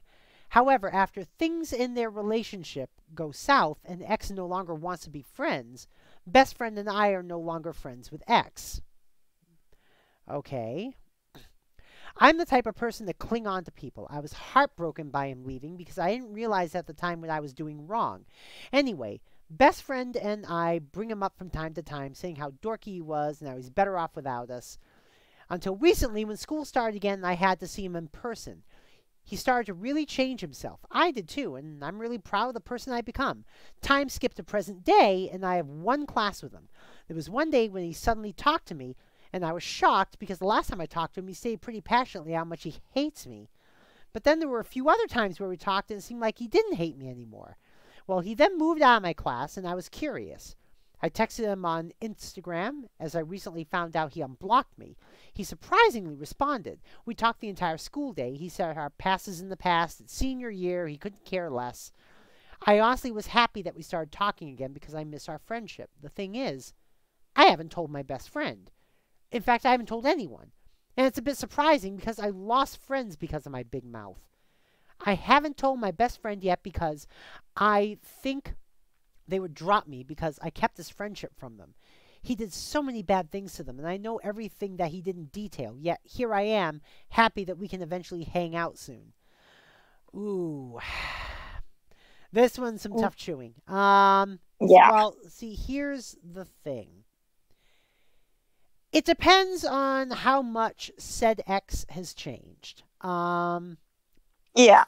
Because like I said, I am always willing to give someone room for redemption. Yeah. If if this if this person really has changed their ways, then I would say no, you get 0 antagonist points because no one else gets the right to define who your friends are. So to answer your original question, am I the antagonist for being friends with my best friend's ex? That answer would be no. I mean, just on the surface. Hey, Starkle! Welcome to the stream. How are you doing today? Hey, Starkle. We're doing a little bit of Am I the Antagonist here with Kiyome on the voice chat. If you want to join us, feel free because this is also a debate. Now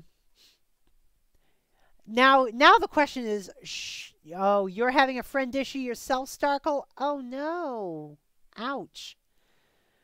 So now there's another question here. Should you tell your best friend? Well, that would be up to you.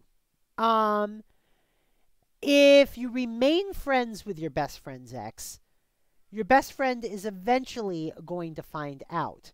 And it is entirely possible that your best friend may not be over what their ex did.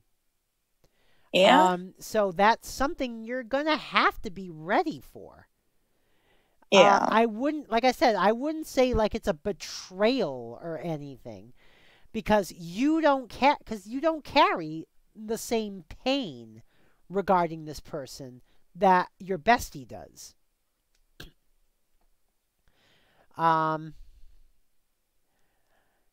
But I do feel your bestie is eventually going to find out. Yeah. So actually, and this is given that said X has changed, and it's sounding like he has. Honestly, if the best friend is in the wrong regarding the breakup, they don't get to decide who is the friend. Well, here's the thing. Bestie doesn't know yet that OP has rekindled a friendship with their ex. That's part of the issue here. But assuming that X has changed his ways, then I cannot give out any antagonist points for any party. Now, If Bestie find now if it were to turn now if Bestie were to find out, if Bestie were to find out and say, no, you can't be friends with him, then Bestie gets antagonist points. How many depends on how strongly they try to guilt you. If it turns out that X actually hasn't changed and has been leading you along, then said X gets antagonist points. So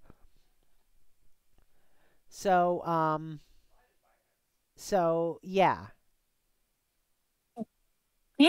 So that while and someone is saying here, you're the antagonist, you're selfish, you know this guy did bad things to your friend, but you're still going to talk to him.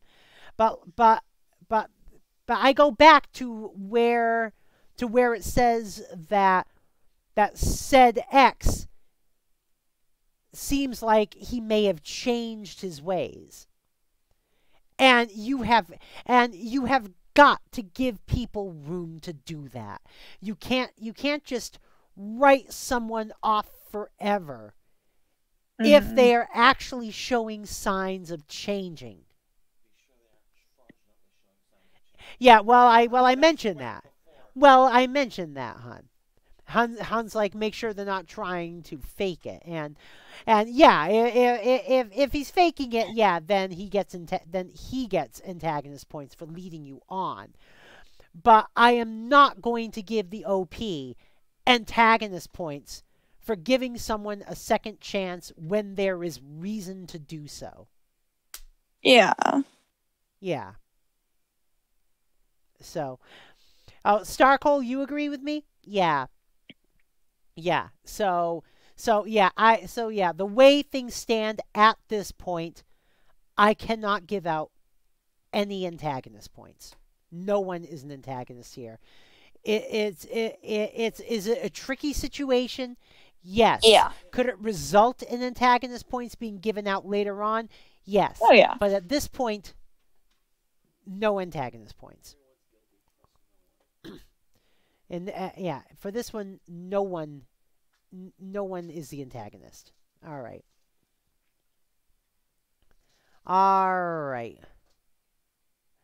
Let me see here. Am I the antagonist for telling a girl about rumors being spread about her? From the surface, I would say no, but let's see the entire situation. All right. I met AS this year in August. We became friends, and she later told me about her girlfriend, AL. She said that she was excited because AL was offering AS $10 to date her. Oh, God.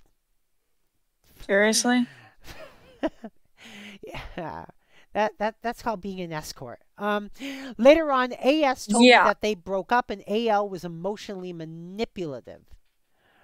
In April, AS said that I was checking her out in the locker room. I am lesbian, though I never checked her out. People can be self-conscious in the locker room, so I told her that if I made her uncomfortable, I would look away. Ever since then, I didn't look at AS. AS still thought I was checking her out. Then their alter, AS says they have DID, told me the host would hurt me if I did it again. Ooh, God, there is a lot to unpack here. Yeah.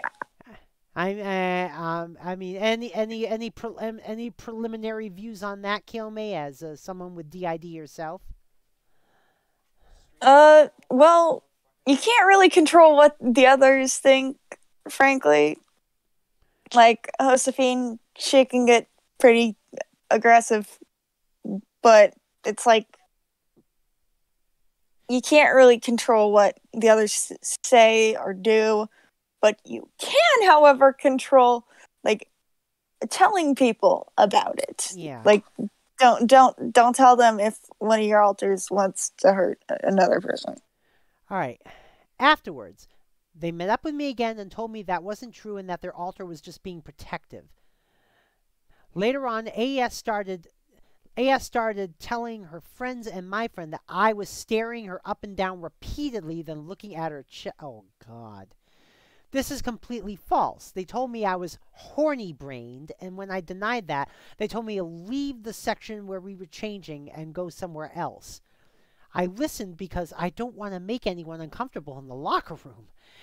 After that, I had a group counseling thing for relationships and friendships, and AL was there. I told the counselors, without mentioning names, about the incident. AL asked who, so I said, well, it was AS. AL said there was no reasoning with AS. I said, aren't you saying that because she's your ex? AL told me they were never dating. AL said that AS was harassing her for talking to her partner once. She even showed me an email. The email was in all caps, and AS was threatening to, quote, put my foot in your ass, unquote. Someone's been watching the 70s show. Someone's been watching that 70s show. There were multiple others that I didn't see. I told her what AS said about her. She thanked me for telling her and then went to AS later. On the way to carpool, I told one of my friends about AS but couldn't finish. This is because during dismissal after school, AS walked up to me with her friends.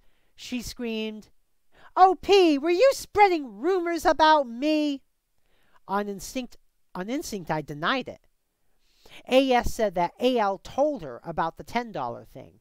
Apparently, AS is saying that I lied to AL. I admitted to it and she told me it was low. She then walked off with her friends. This all happened today and I will post updates. So, am I the antagonist? Should I have handled it differently? Oh my God. That's the kind of person you need to just keep way the hell away from. Oh my God. That is definitely a lot to take in.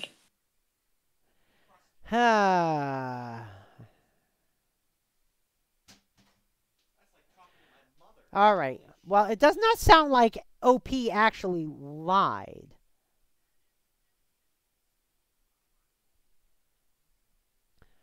It looks like OP told someone. Yeah. OP told someone about rumors that were being spread about her. Oh my God. Oh, the counselors are the antagonists for asking names. Starkle, all right. Starkle, I have to agree with you there. Yeah. Yeah. All right. The group counselor, yeah. Group counselor, 3 out of 5 antagonist points there, because that is a Especially complete breach. That is a complete breach of professional trust right there. Yeah. Especially if it's in a group of people. You don't ask names. Oh my God.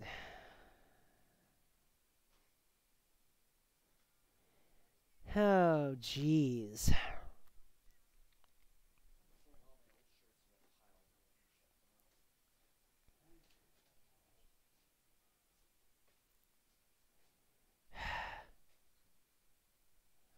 Oh, sorry, you meant A. Oh, wait a minute. A out.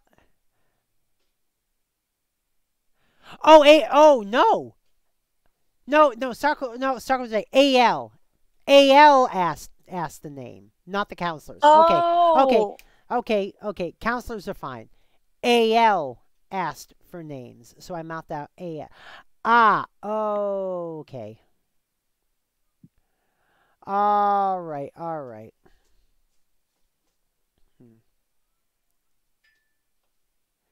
I said about the. All right. Let's begin. Then when my life group counseling, AL was there. I told the counselor about the AL. Okay. So, all right. This is a little hard to unpack because it's all one big paragraph, and I hate when that happens. Yeah. All right. Here's the gist. AS said that AL offered her $10 to go out with her. And during the counseling meeting,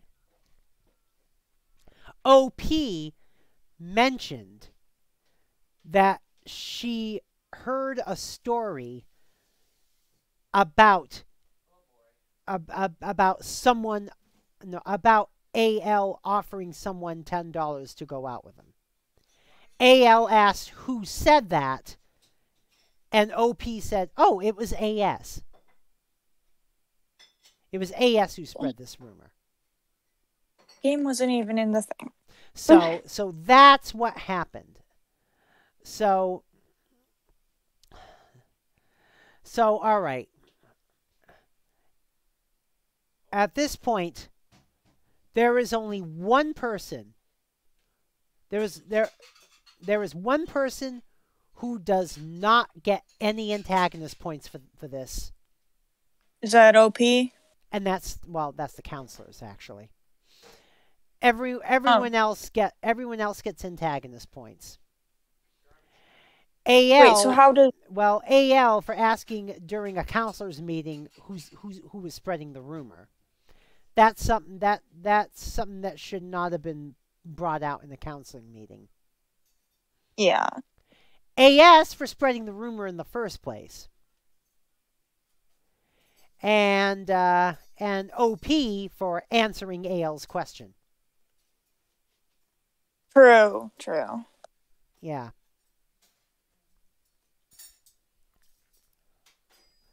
On the other hand, to just specifically answer the base question, which is basically, should AL have been told about the rumors being spread? That is a yes. Yeah. If someone is spreading rumors about you, you get to know about it. I mean, I know some of the rumors that were spread about me in high school. OP gets an antagonist point for the environment that the answering of the question happened in. So should you have told AL? Yes, but not during the counselor's meeting. All right. Let's go to the next one. That one was a whole bunch of whoa. Yeah. All right. Marina and Rodney are singing in my plaza. Oh, how cute. What song are they singing? KK what? KK Adventure. KK Adventure? Ah, cool. That song plays at the front area of my island, like where you just where the airport is, you go right off to the pink Joy-Con area, and there's a gyroid section, and there's a music thing. Words are slipping my brain, and it's playing KK Adventure on loop. Oh, jeez. Sorry, words were slipping my brain for a second. Okay. Well, yeah, Starkle. The main reason why is because if too many people are around, there's propensity for, there's a possibility for the rumor to spread, and yeah, that's why. Okay. Am I the antagonist for not wanting to go to Mother's Day brunch with the family because of my conflicting work schedule? I, 34 female, work for a large grocery retail chain. I've never gotten weekends off unless I'm on vacation or requested off with my one personal day. One personal day? They only give you one personal day? Oh my God. We're getting personal days. Quit that job. My mom, 70 female, knows this. Oh, someone joined the voice chat. Oh, hello. Oh, hey, Starkle! You're talking into the... Hello? Hello, Starkle. How you doing today? Good, how are you? Good, good. How's Pippi? Being a penguin. He got into the salmon fish we got from last salmon run again, and oh no. boy. He got himself a little full, did he? Just a little bit. Only a All little right. bit. Oh, jeez. All right. Well, the other day she asked me what my schedule was for Mother's Day so she can schedule a get together with the family after I get off work. I told her I don't know, as my boss was on vacation and the schedule hasn't been made yet for that week. She said, just let her know when I get so she can figure something out. Flash forward today when my oldest sister, 45 female, made plans to go out for brunch at 1 p.m. I told her I don't know my schedule yet as my boss just came back from vacation and hasn't done next week's schedule. She said she'd change it to 4 p.m. for lunch. My mom didn't like that, so she changed the reservation for 1 p.m. because she wants brunch and it ends at 2. I told them even if I was scheduled at the earliest time I get off would be 1:30 p.m. and would have to Uber to the restaurant, which is about 20 minutes at best if there's no traffic. I told them I'd rather just not go at all as I get there at 2 p.m. at the earliest and miss brunch and have to order from the lunch while everyone's already at brunch. They offered to order my food for me, and I don't like that either, as my food would likely be cold by the time I get there, and I don't want to ask the server to reheat it for me. My second oldest sister, 36 female, offering to pick me up from work, and she'll just eat late with me, but I told her that's not fair for her to also eat late just so I don't have to take an Uber there. Now they're acting like I'm being unreasonable and I might hurt my mom's feelings for refusing to go, and I explicitly said I'm not guaranteed to be scheduled off at 1:30. This would also not be the first time I'd missed an outing with family, as I used to work closing shifts at Walmart and it never hurt my feelings before. So am I the antagonist for choosing not to go to brunch with the family and miss out on the brunch menu because of my conflicting work schedule? No. No, OP, you're not the antagonist. I mean, you told your family the best you can. You told them you were going to try, but you didn't know your work schedule yet. And no, if I were to choose an antagonist, I would say primarily your boss. Because and because I would have to assume that you knew this was that you knew this was coming, and you tried to tell your boss about this, but as you know, most retail bosses are like, yeah, I'll get to it. And because let me tell you something. I used to work back in 2004. I used to work at a Pizza Hut. And at the beginning of my employment there, I gave my managers a list covering the rest of the freaking year, what days I would need off. And they flat out ignored it and would schedule me for stuff anyway. Now that happened with... Oh, sorry. No, go ahead. Go ahead, Kiyomi. That happened with Easter. Like, my family does a big family reunion. I told them, I'm like, look, I cannot come in on Easter unless if you want my grandma's marching in and pulling my happy little butt right out of this building. Because I'm not joking. She will do that. I'm not kidding. You think I'm joking? No, I don't think you're joking. I don't think you're joking. No, I don't think you're joking. Because I can see it happening. And that's why I'm laughing. Because like Starkle, I can see it happening. And it, yeah, I'm thinking about it in my head, and the thought is funny as all hell.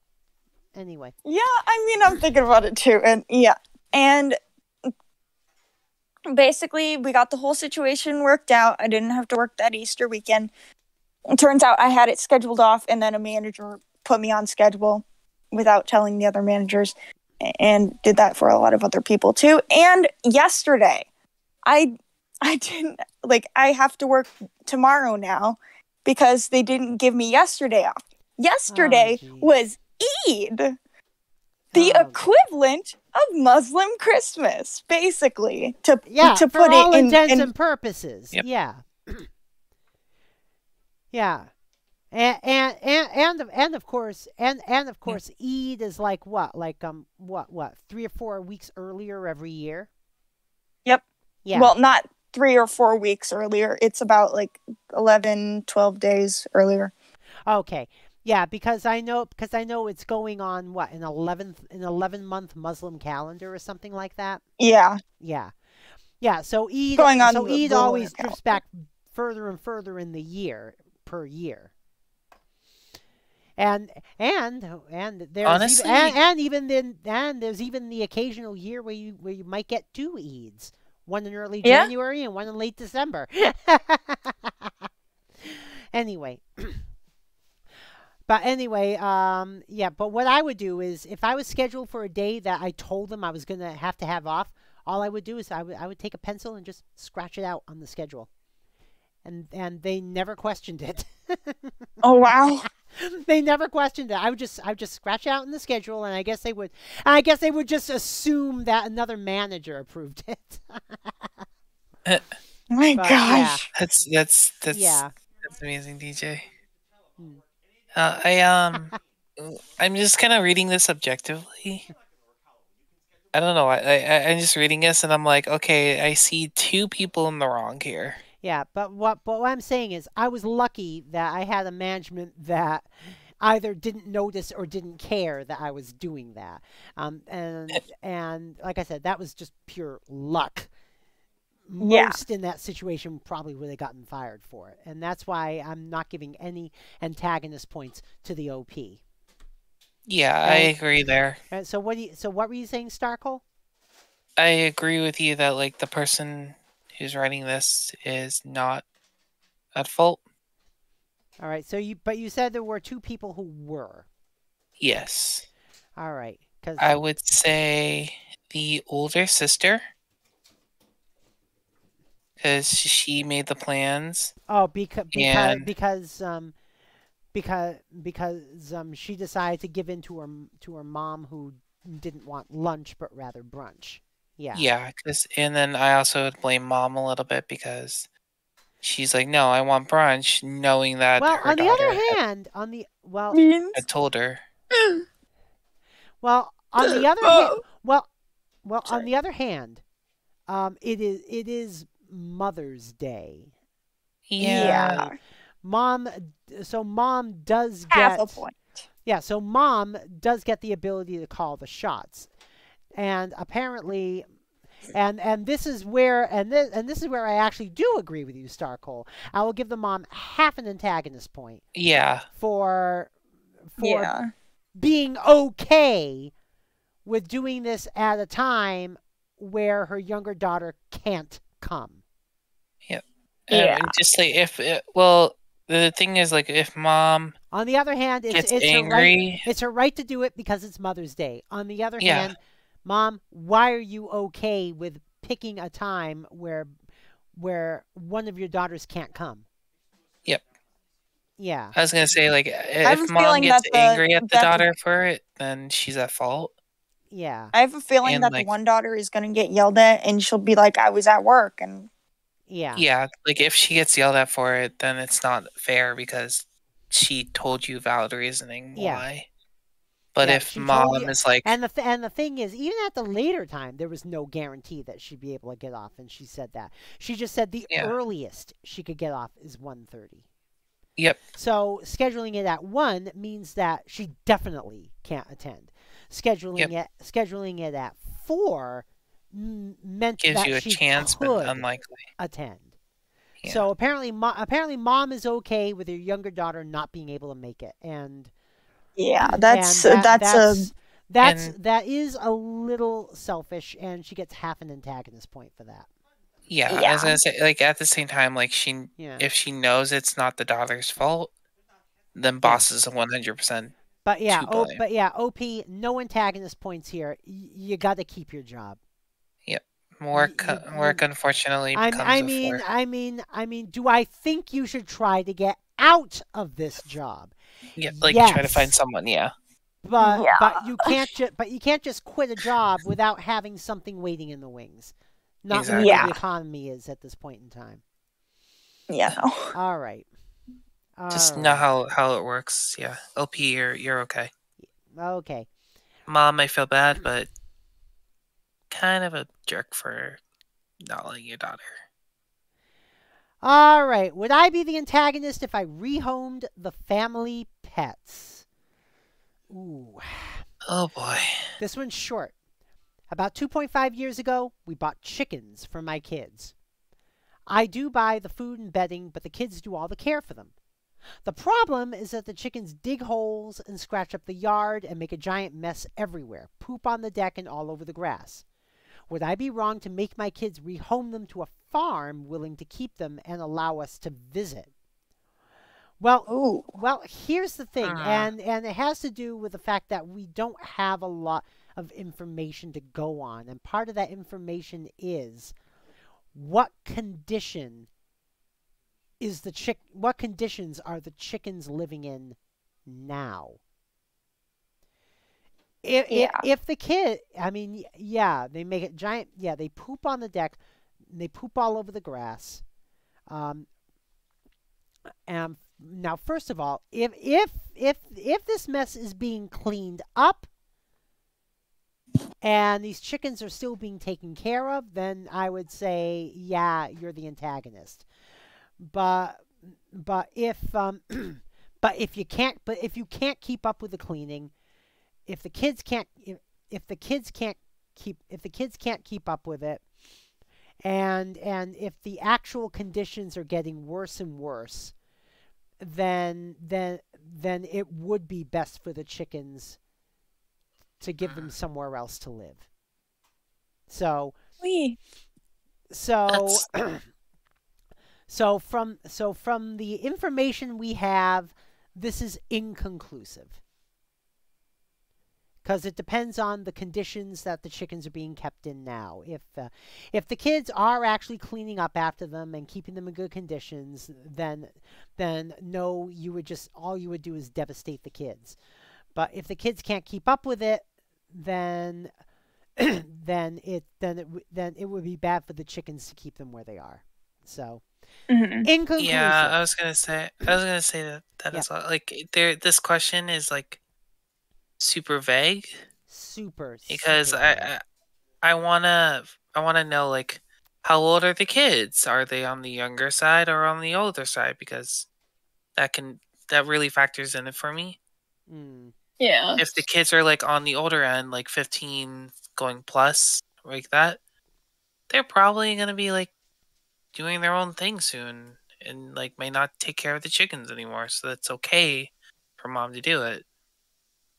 But if they're on the younger end or like taking really good care of them overall and like willing to hang on to them Yeah. and stuff like Yeah. that, If the like you're chickens are saying, at if your home if the kids are keeping up with everything, then all yeah, it would do is traumatize the kids. mm-hmm, I mean, if the chickens seem happy and the kids are doing what they need to do, no, don't take them away. yep. Okay. All So right. neutral party. Am I the antagonist for possibly getting a representative in trouble? Ooh. What? Well, let's see. I, 19 female, have debilitating anxiety and am possibly on the spectrum. It's so bad that most times I refuse to answer phone calls, even if it's from important people such as doctors. I feel that. Today, Yeah. me and my mom tried to schedule an orthopedic appointment only to be told the wait time for a referral process is 6 weeks. Due to Okay. medical conditions, this wait time is extremely long. So we messaged my doctor to see if we could possibly arrange for a way to get me seen sooner. My mom was occupied, so about an hour later, I got a call from an unknown number. Excuse me. Knowing it was most likely from my doctor, I hesitantly answered. The entire time, the lady was extremely rude and cold, telling me to just hold my patience and that all places are backed up because of COVID, which I completely understand. I just wanted to look at my options and see if I could get in sooner. Mm-hmm. At the end of the call, she gave me the location and I couldn't quite understand her, so I asked her to repeat and spell it out a couple times. After the second time, she got mad and in a whisper that I don't think she intended me to hear, said, "Oh my God." I said thank you, and she rudely snapped that she wasn't done yet and went on to explain some more stuff. At that point, I just wanted to hang up and cry. So after the call was over, I immediately called my mom in hysterics and told her what happened. Needless to say, my mom is pissed and has now scheduled a phone call with my clinic to find the representative and get her reprimanded. She's also mad because I have a hard time calling as it is, and she's afraid that this phone call might set me back on the progress I've made. But now I'm wondering if we're taking it too far. Maybe the lady was just having a bad day, or maybe I'm just taking things too hard. I don't know, but I would hate the idea of her being fired over this. So Reddit, am I the antagonist for my mom possibly getting this lady in trouble? No. No. OP, you get no antagonist points. And I am speaking as someone who works in in telephone-based service. I was gonna say, yeah, the person here is not in trouble whatsoever. Whereas, here's the thing. It's eventually up to the boss to decide how much trouble this person gets in.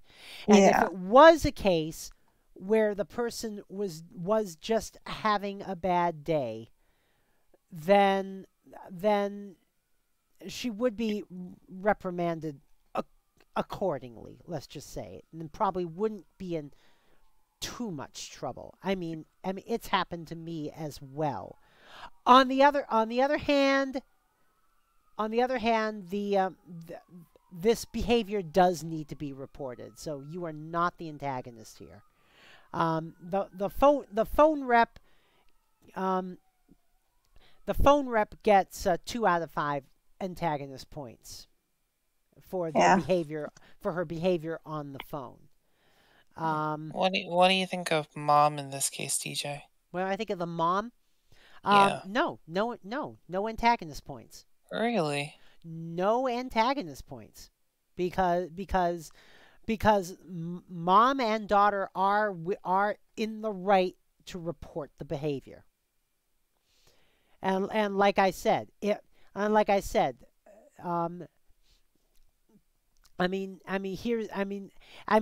they wanted to just get her reprimanded. They did not say they wanted to get her fired. If they had said that they actually wanted to get her fired, yeah, I would say, give out antagonist points to mom. But no, they just all they want is for the office to acknowledge that the representative did something bad. Handled it wrong, yeah. And depending on this representative's previous behavior, that will decide whether the representative just gets simply a slap on the wrist, if it was a way that she doesn't usually behave, or firing if it's been a pattern for some time. Yep. But basically, if they're just going to report the issue and let things fall where they may, then no antagonist points for that, because that's what you should do. Yeah. And like I said, I'm saying that as Looks a service. has different music. I'm saying that as a service representative. Yeah, I was gonna agree with you on that one. Like, it really depends on what he Does like. Nook's Yeah, Cranny have different music at the end of the day? Sorry, that's a random question, but I don't know. Maybe it does. because that's different music. That is for sure. Yeah. That was random. I love how Nook's Cranny will actually kick you out if you stay too long too. It's like it's 10 well, o'clock. let's You just hope gotta I can leave. get everything sold. Yeah. All right. We're gonna do one or two more here. Am I the antagonist for not being able to help my partner find a new job? Given that the way it's worded, it's highly weighted toward no. But let's see. Go. I, 19 female, am struggling myself to find a job at the moment. We live in a small city, so there's not a lot. Oh, Ronco confirms. Yes, different music for the last few minutes before closing. We live in a small city, so there's not a lot of jobs here in general. He, 19 male, was working at a pizza place. His boss just retired, and the new boss doesn't know how to get their restock order so that they have the food they need to make the orders, and it's changing everything, rearranging the kitchen, changing store hours, context of my partner's shifts, where it'll split into 2 shifts a day. He already hates how late he gets home from work. Please. And his new Please. boss Sorry. is changing the hours to 2 to 10. Where my partner brought up his hours, his new boss said, well, it's either do these hours or get less hours. And this is the only job he's had, so he's stressed about finding a new one. I gave him the resources to get help for people who help people find jobs as a job. I gave him 2 numbers to call, message someone that helped me find a job. Gave them my partner's number to contact about helping him find a job here in the city we live in. And the website he can go to in a location where these courses take place to get certificates like, first aid level 1.5 serving. All right. All of it depending which course you take. You got 3 different certificates. Yeah. He's getting mad at me for not being able to help. I get he's stressed, but he's been taking his anger and frustrations on me for the past week. I would love to help him more, but the more he gets mad at me and yells at me, the less I want to. I've given him all my resources I have to get a job. I don't know what more I can do for him. All right. Yeah, OP, you're not the antagonist here. I mean, Yeah. I mean, given the stress you yourself are under, yeah, you've done what you can. You have literally given this guy every tool that you are currently using to find yourself a job.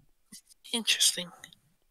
So Put something away. so you have literally done everything you can. You are not the antagonist. I give him 1 out of 5 antagonist points for trying to guilt trip you over not being able to do more. Interesting there. Yeah.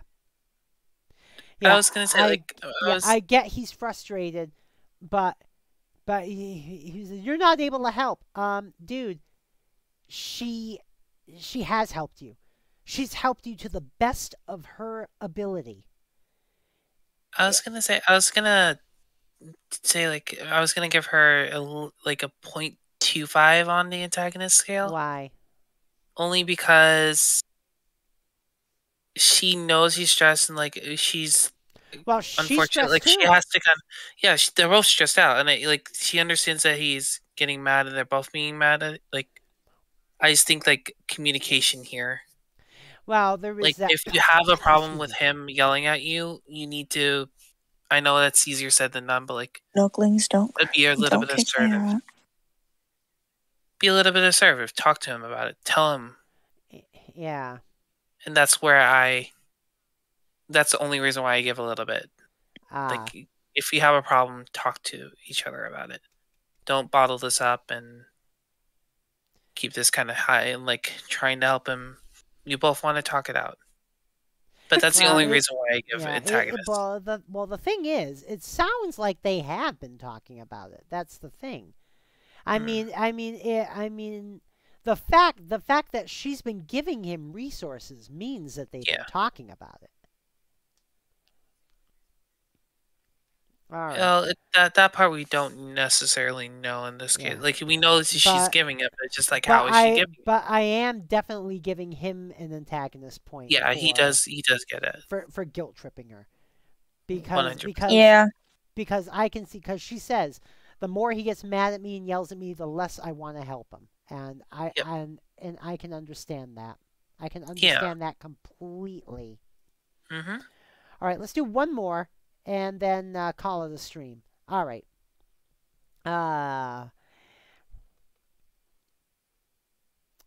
Let me see here.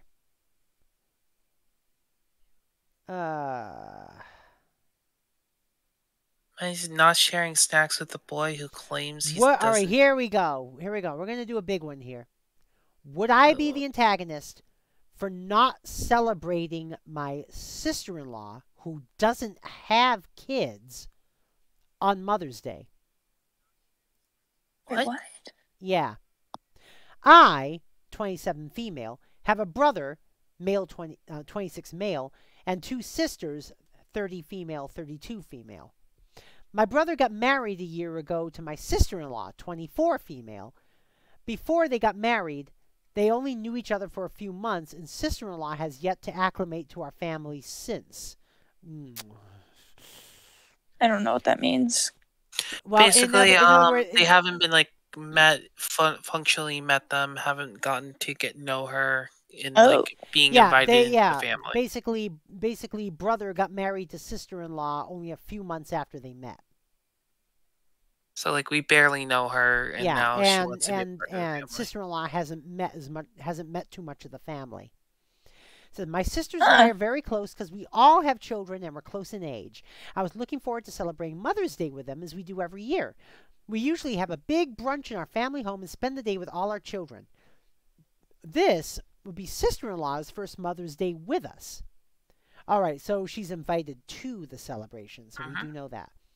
Today, my brother sent a message in the family group chat expressing that he would like us to equally celebrate his wife on Mother's Day because they've been trying to conceive for the last year. I have sympathy for the difficulties of conceiving and thought I would just get her a card, even though I intend on getting my sisters and my mom gifts. I've also had drawn-out periods of trying to conceive, and though I would never put my grief onto other people and expect them to act accordingly, I do understand. A little context on brother and sister-in-law.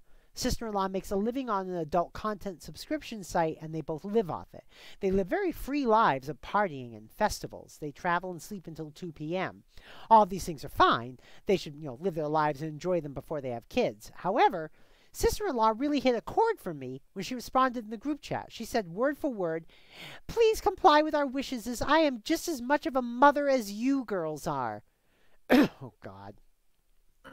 I am a mother of 3, 2 of which I homeschool while working from home with a newborn. Both of my sisters have 4 kids each. This kind of rhetoric is really disturbing, offensive, and disrespectful. Would I be the antagonist if I completely ignore this request and celebrate my sisters and mom like I initially planned? My sisters want to do the same and are deeply offended by her clueless comment. Edit. I do not look down on my sister-in-law for what she does for work. I wish sex work was something I was capable of. I'd have a lot more money, lol. More power to her. I was giving context to their life because it's not like she's raising foster children. She lives her life solely for her, as she should. But she's not as much of a mother as I am. I live and breathe my children every day. That's what Mother's Day is about. Edit 2. When I say she hasn't acclimated to our family, I mean she's been completely nuts on more than one occasion and doesn't try to hide her crazy. She asked us to not celebrate Christmas because she is Jewish. And my brother apologized privately. Ooh, yeah, that's nuts. All right, yeah. OP, 0 out of 5 antagonist points. 0 out of 5 antagonist points here. Yeah. I agree with there. Sister-in-law. It's a sister-in-law. If anything, talk to your brother. Yeah. Now, here's the thing, sister-in-law. You've been invited. You've been invited to the party. Yep. But you can't demand to be the subject of the party when you don't meet the qualifications for being a subject of the party. I mean, I give props to this person who wrote it because, she's like, hey, I'm just going to get you a card. That's being included. Yeah. And, she understands, it's hard to conceive. We get it. We understand that. Well, yeah. I know you've been trying to conceive, and it's hard to conceive. But when you cross that threshold of conceiving and having a kid, but unless you actually have a kid, you can't honestly say that you know what it's like to be a mom. You really can't. Agree. I can't claim that I know what it's like either. Yep. On the other hand, I also never wanted kids in the first place. So, yep. but yeah, and And sister-in-law, you would have only gotten 2 out of 5 antagonist points for that. However, Big the however. second edit is a huge red flag that you're Yeah. however, the second edit is a huge red flag that OP's brother really needs to heed. Sister-in-law, you do not get to demand that other people follow your religion. Exactly. Yeah. Yeah, that's a big red flag, and I'm honestly, I And wanted to because give. of that, you get another 2 antagonist points for a total of 4. I kind of want to give the LP like a 0.1 Why? just for not calling out that red flag to her brother, unless the brother's already aware. It sounds like it was called out at the time. Okay. Yeah. Okay. Then Yeah. never mind. Now that I back off. Yeah. But yeah, that's Yeah. a big red flag. You get a big point for that. It's like I could see asking the family to come to a Hanukkah celebration that you're putting on. Yeah. That would be all fine and dandy. And frankly, I feel the family would say, "Yeah, we'll come. Yeah, we'll come. We'll help. We'll celebrate Hanukkah with you." But you don't get to demand that they not celebrate Christmas. That would be like them demanding that you not celebrate Hanukkah, sister-in-law. Yeah. You can't do that. And the fact that you got OP's brother to apologize over that is it's is really bad. No, OP's brother, red flag, red frickin' flag. Yeah. Okay, you might want to start divorce proceedings. Just saying. Oh jeez. Yeah. Because the way it is, brother, you get 1 antagonist point for apologizing for celebrating Christmas. Yeah, I was gonna say he gets on my book at least 0.5 for apologizing for someone who. Oh, I gave him a full antagonist point for that. Wow. All right. TJ's Okay. not forgiving. Okay. That's gonna be it for today. Beans. Yeah, that's gonna be it. Oh God, but what you guys think about this? Doing this "Am I the Antagonist" thing. It's pretty fun because you kind of get this. Like, I just wish they weren't kind of like, at least from the ones that I popped in for, they seemed a little bit one-sided. Well, most of them. Well, the thing is, most of them are one-sided, but the thing you don't know that until you actually open them and read them. There was one before you came into the chat where Kielme and I really had trouble. Which one was that? I'm trying to remember which one it was. The one with the AS and AL. Yeah, the one with AS and AL. Yeah. All I gotta say is if that's the one I was in. If one of your alters is saying like, "Hey, I'm gonna hurt this person," don't tell anybody that your alter is like that's. Don't do that. Well, I think it was the alter themselves who told that to the OP. Yeah. Like, I wouldn't like. Yeah, I can't say anything because I don't know that experience. Yeah. So. Yeah. It's not my battle there. All right. Well, tomorrow we are doing Splatoon 2 Turf War. Let me dole out tonight's shout outs because we have quite a few actually. Starting with our Raiders, Rose the Insane, rated us My earlier. phone's almost dead. And so did Ronco Hoshino. Oh no, plug it in, plug it in, plug it in. Ronco Hoshino I can't rated plug us it as in well. because Apple is stupid and they have the charger jack and the headphone jack as the same Yep. thing.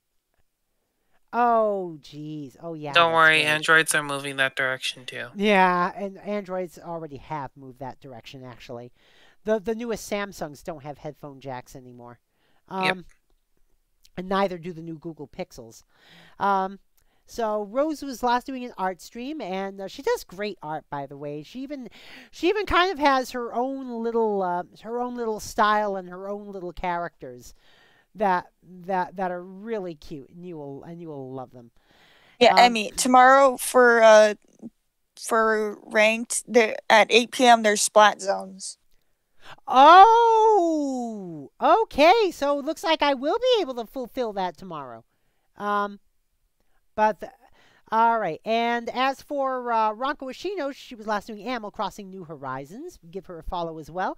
And let's also shout out those who joined us in the voice chat tonight, starting with, hey, it's Kiyome Sub. And he was last playing Splatoon 2. Follow him there. And you gonna be joining us tomorrow, Kiyome? If it's ranked, yeah. no. Well, it's not going to just be ranked. Basically, I'll put an S+O rank at risk, and depending on whether it stays, I advance or I get shoved back. That's where it will end, and then we'll have turf war. That makes sense. Okay. Yeah, basically, I down. play ranked until my current rank either stays, gets shoved down, or goes up. Yeah. And also let's shout out Starcole as well. Starcole was last playing Splatoon 2 as well. And remember, if you follow Starcole and tune into one of the streams, Pippi. yeah, you got to remember Pippi's a very hungry penguin, and he needs all the fish, literally. Is it exclamation mark feed or exclamation mark fish? I think exclamation mark fish. Yeah, exclamation mark fish. Oh, you popped in at the end, Mirakin. Yeah, you did. That's okay though. That's okay. It's an Am I the Antagonist stream, so it's one of those that you can just watch over and over again and comment on if you wish, especially if it gets on YouTube, because it'll be on YouTube. Because it'll be on YouTube tomorrow night. So. Yeah. Well, of course, all my streams end up on YouTube the next night. So, all right. So let's roll our credits for tonight, folks. Come on. Where's credits? I need credits. Low battery. Oh, I almost forgot. Oh my God! They changed the interface. There's the credits. Oh, all right. They changed the Starkle. interface a little here. Oh, Starkle with a resub! Just in time for the credits, too. Thank you for the resub. 21 months. Oh, my God. Cow. Oh, my God. That's almost 2 years. Oh, thank you so much, yeah. Starkle. You are a dear. And also, thanks to the new follow for I'm Still Aaron. I appreciate the follow as well. Welcome again to the Particle Association. Like I said, tomorrow, Splatoon 2. Association? What? The Particle Acceleration. God damn, I can't think. I'm like association. This is WED. Oh, Particle Acceleration. God, I can't think. Did the subscription hit you so hard? Sometimes. Yes, the subscription hit me that hard. It scrambled my little brain. Thinky thing don't work sometimes. All right, let's see who's up on the Rate-O-Meter for tonight, folks. Oh, I forgot. I still have my first badge. Blarg. Yeah, definitely a blarg. All right, let's go rate JP Perrin. She's doing some Isaac binding right now. And until tomorrow, you know what to do, folks. Follow and subscribe. Join the Particle Acceleration. You can also join us on Discord, !Discord in the chat, or just scroll down to where it says join the Particle Acceleration on Discord. Until tomorrow, I'm DJ Particle. I've been here with... Hey, it's Kiyome Sub. And? Circle. And we're out of here. Peace. Peace out. Stay y'all. safe.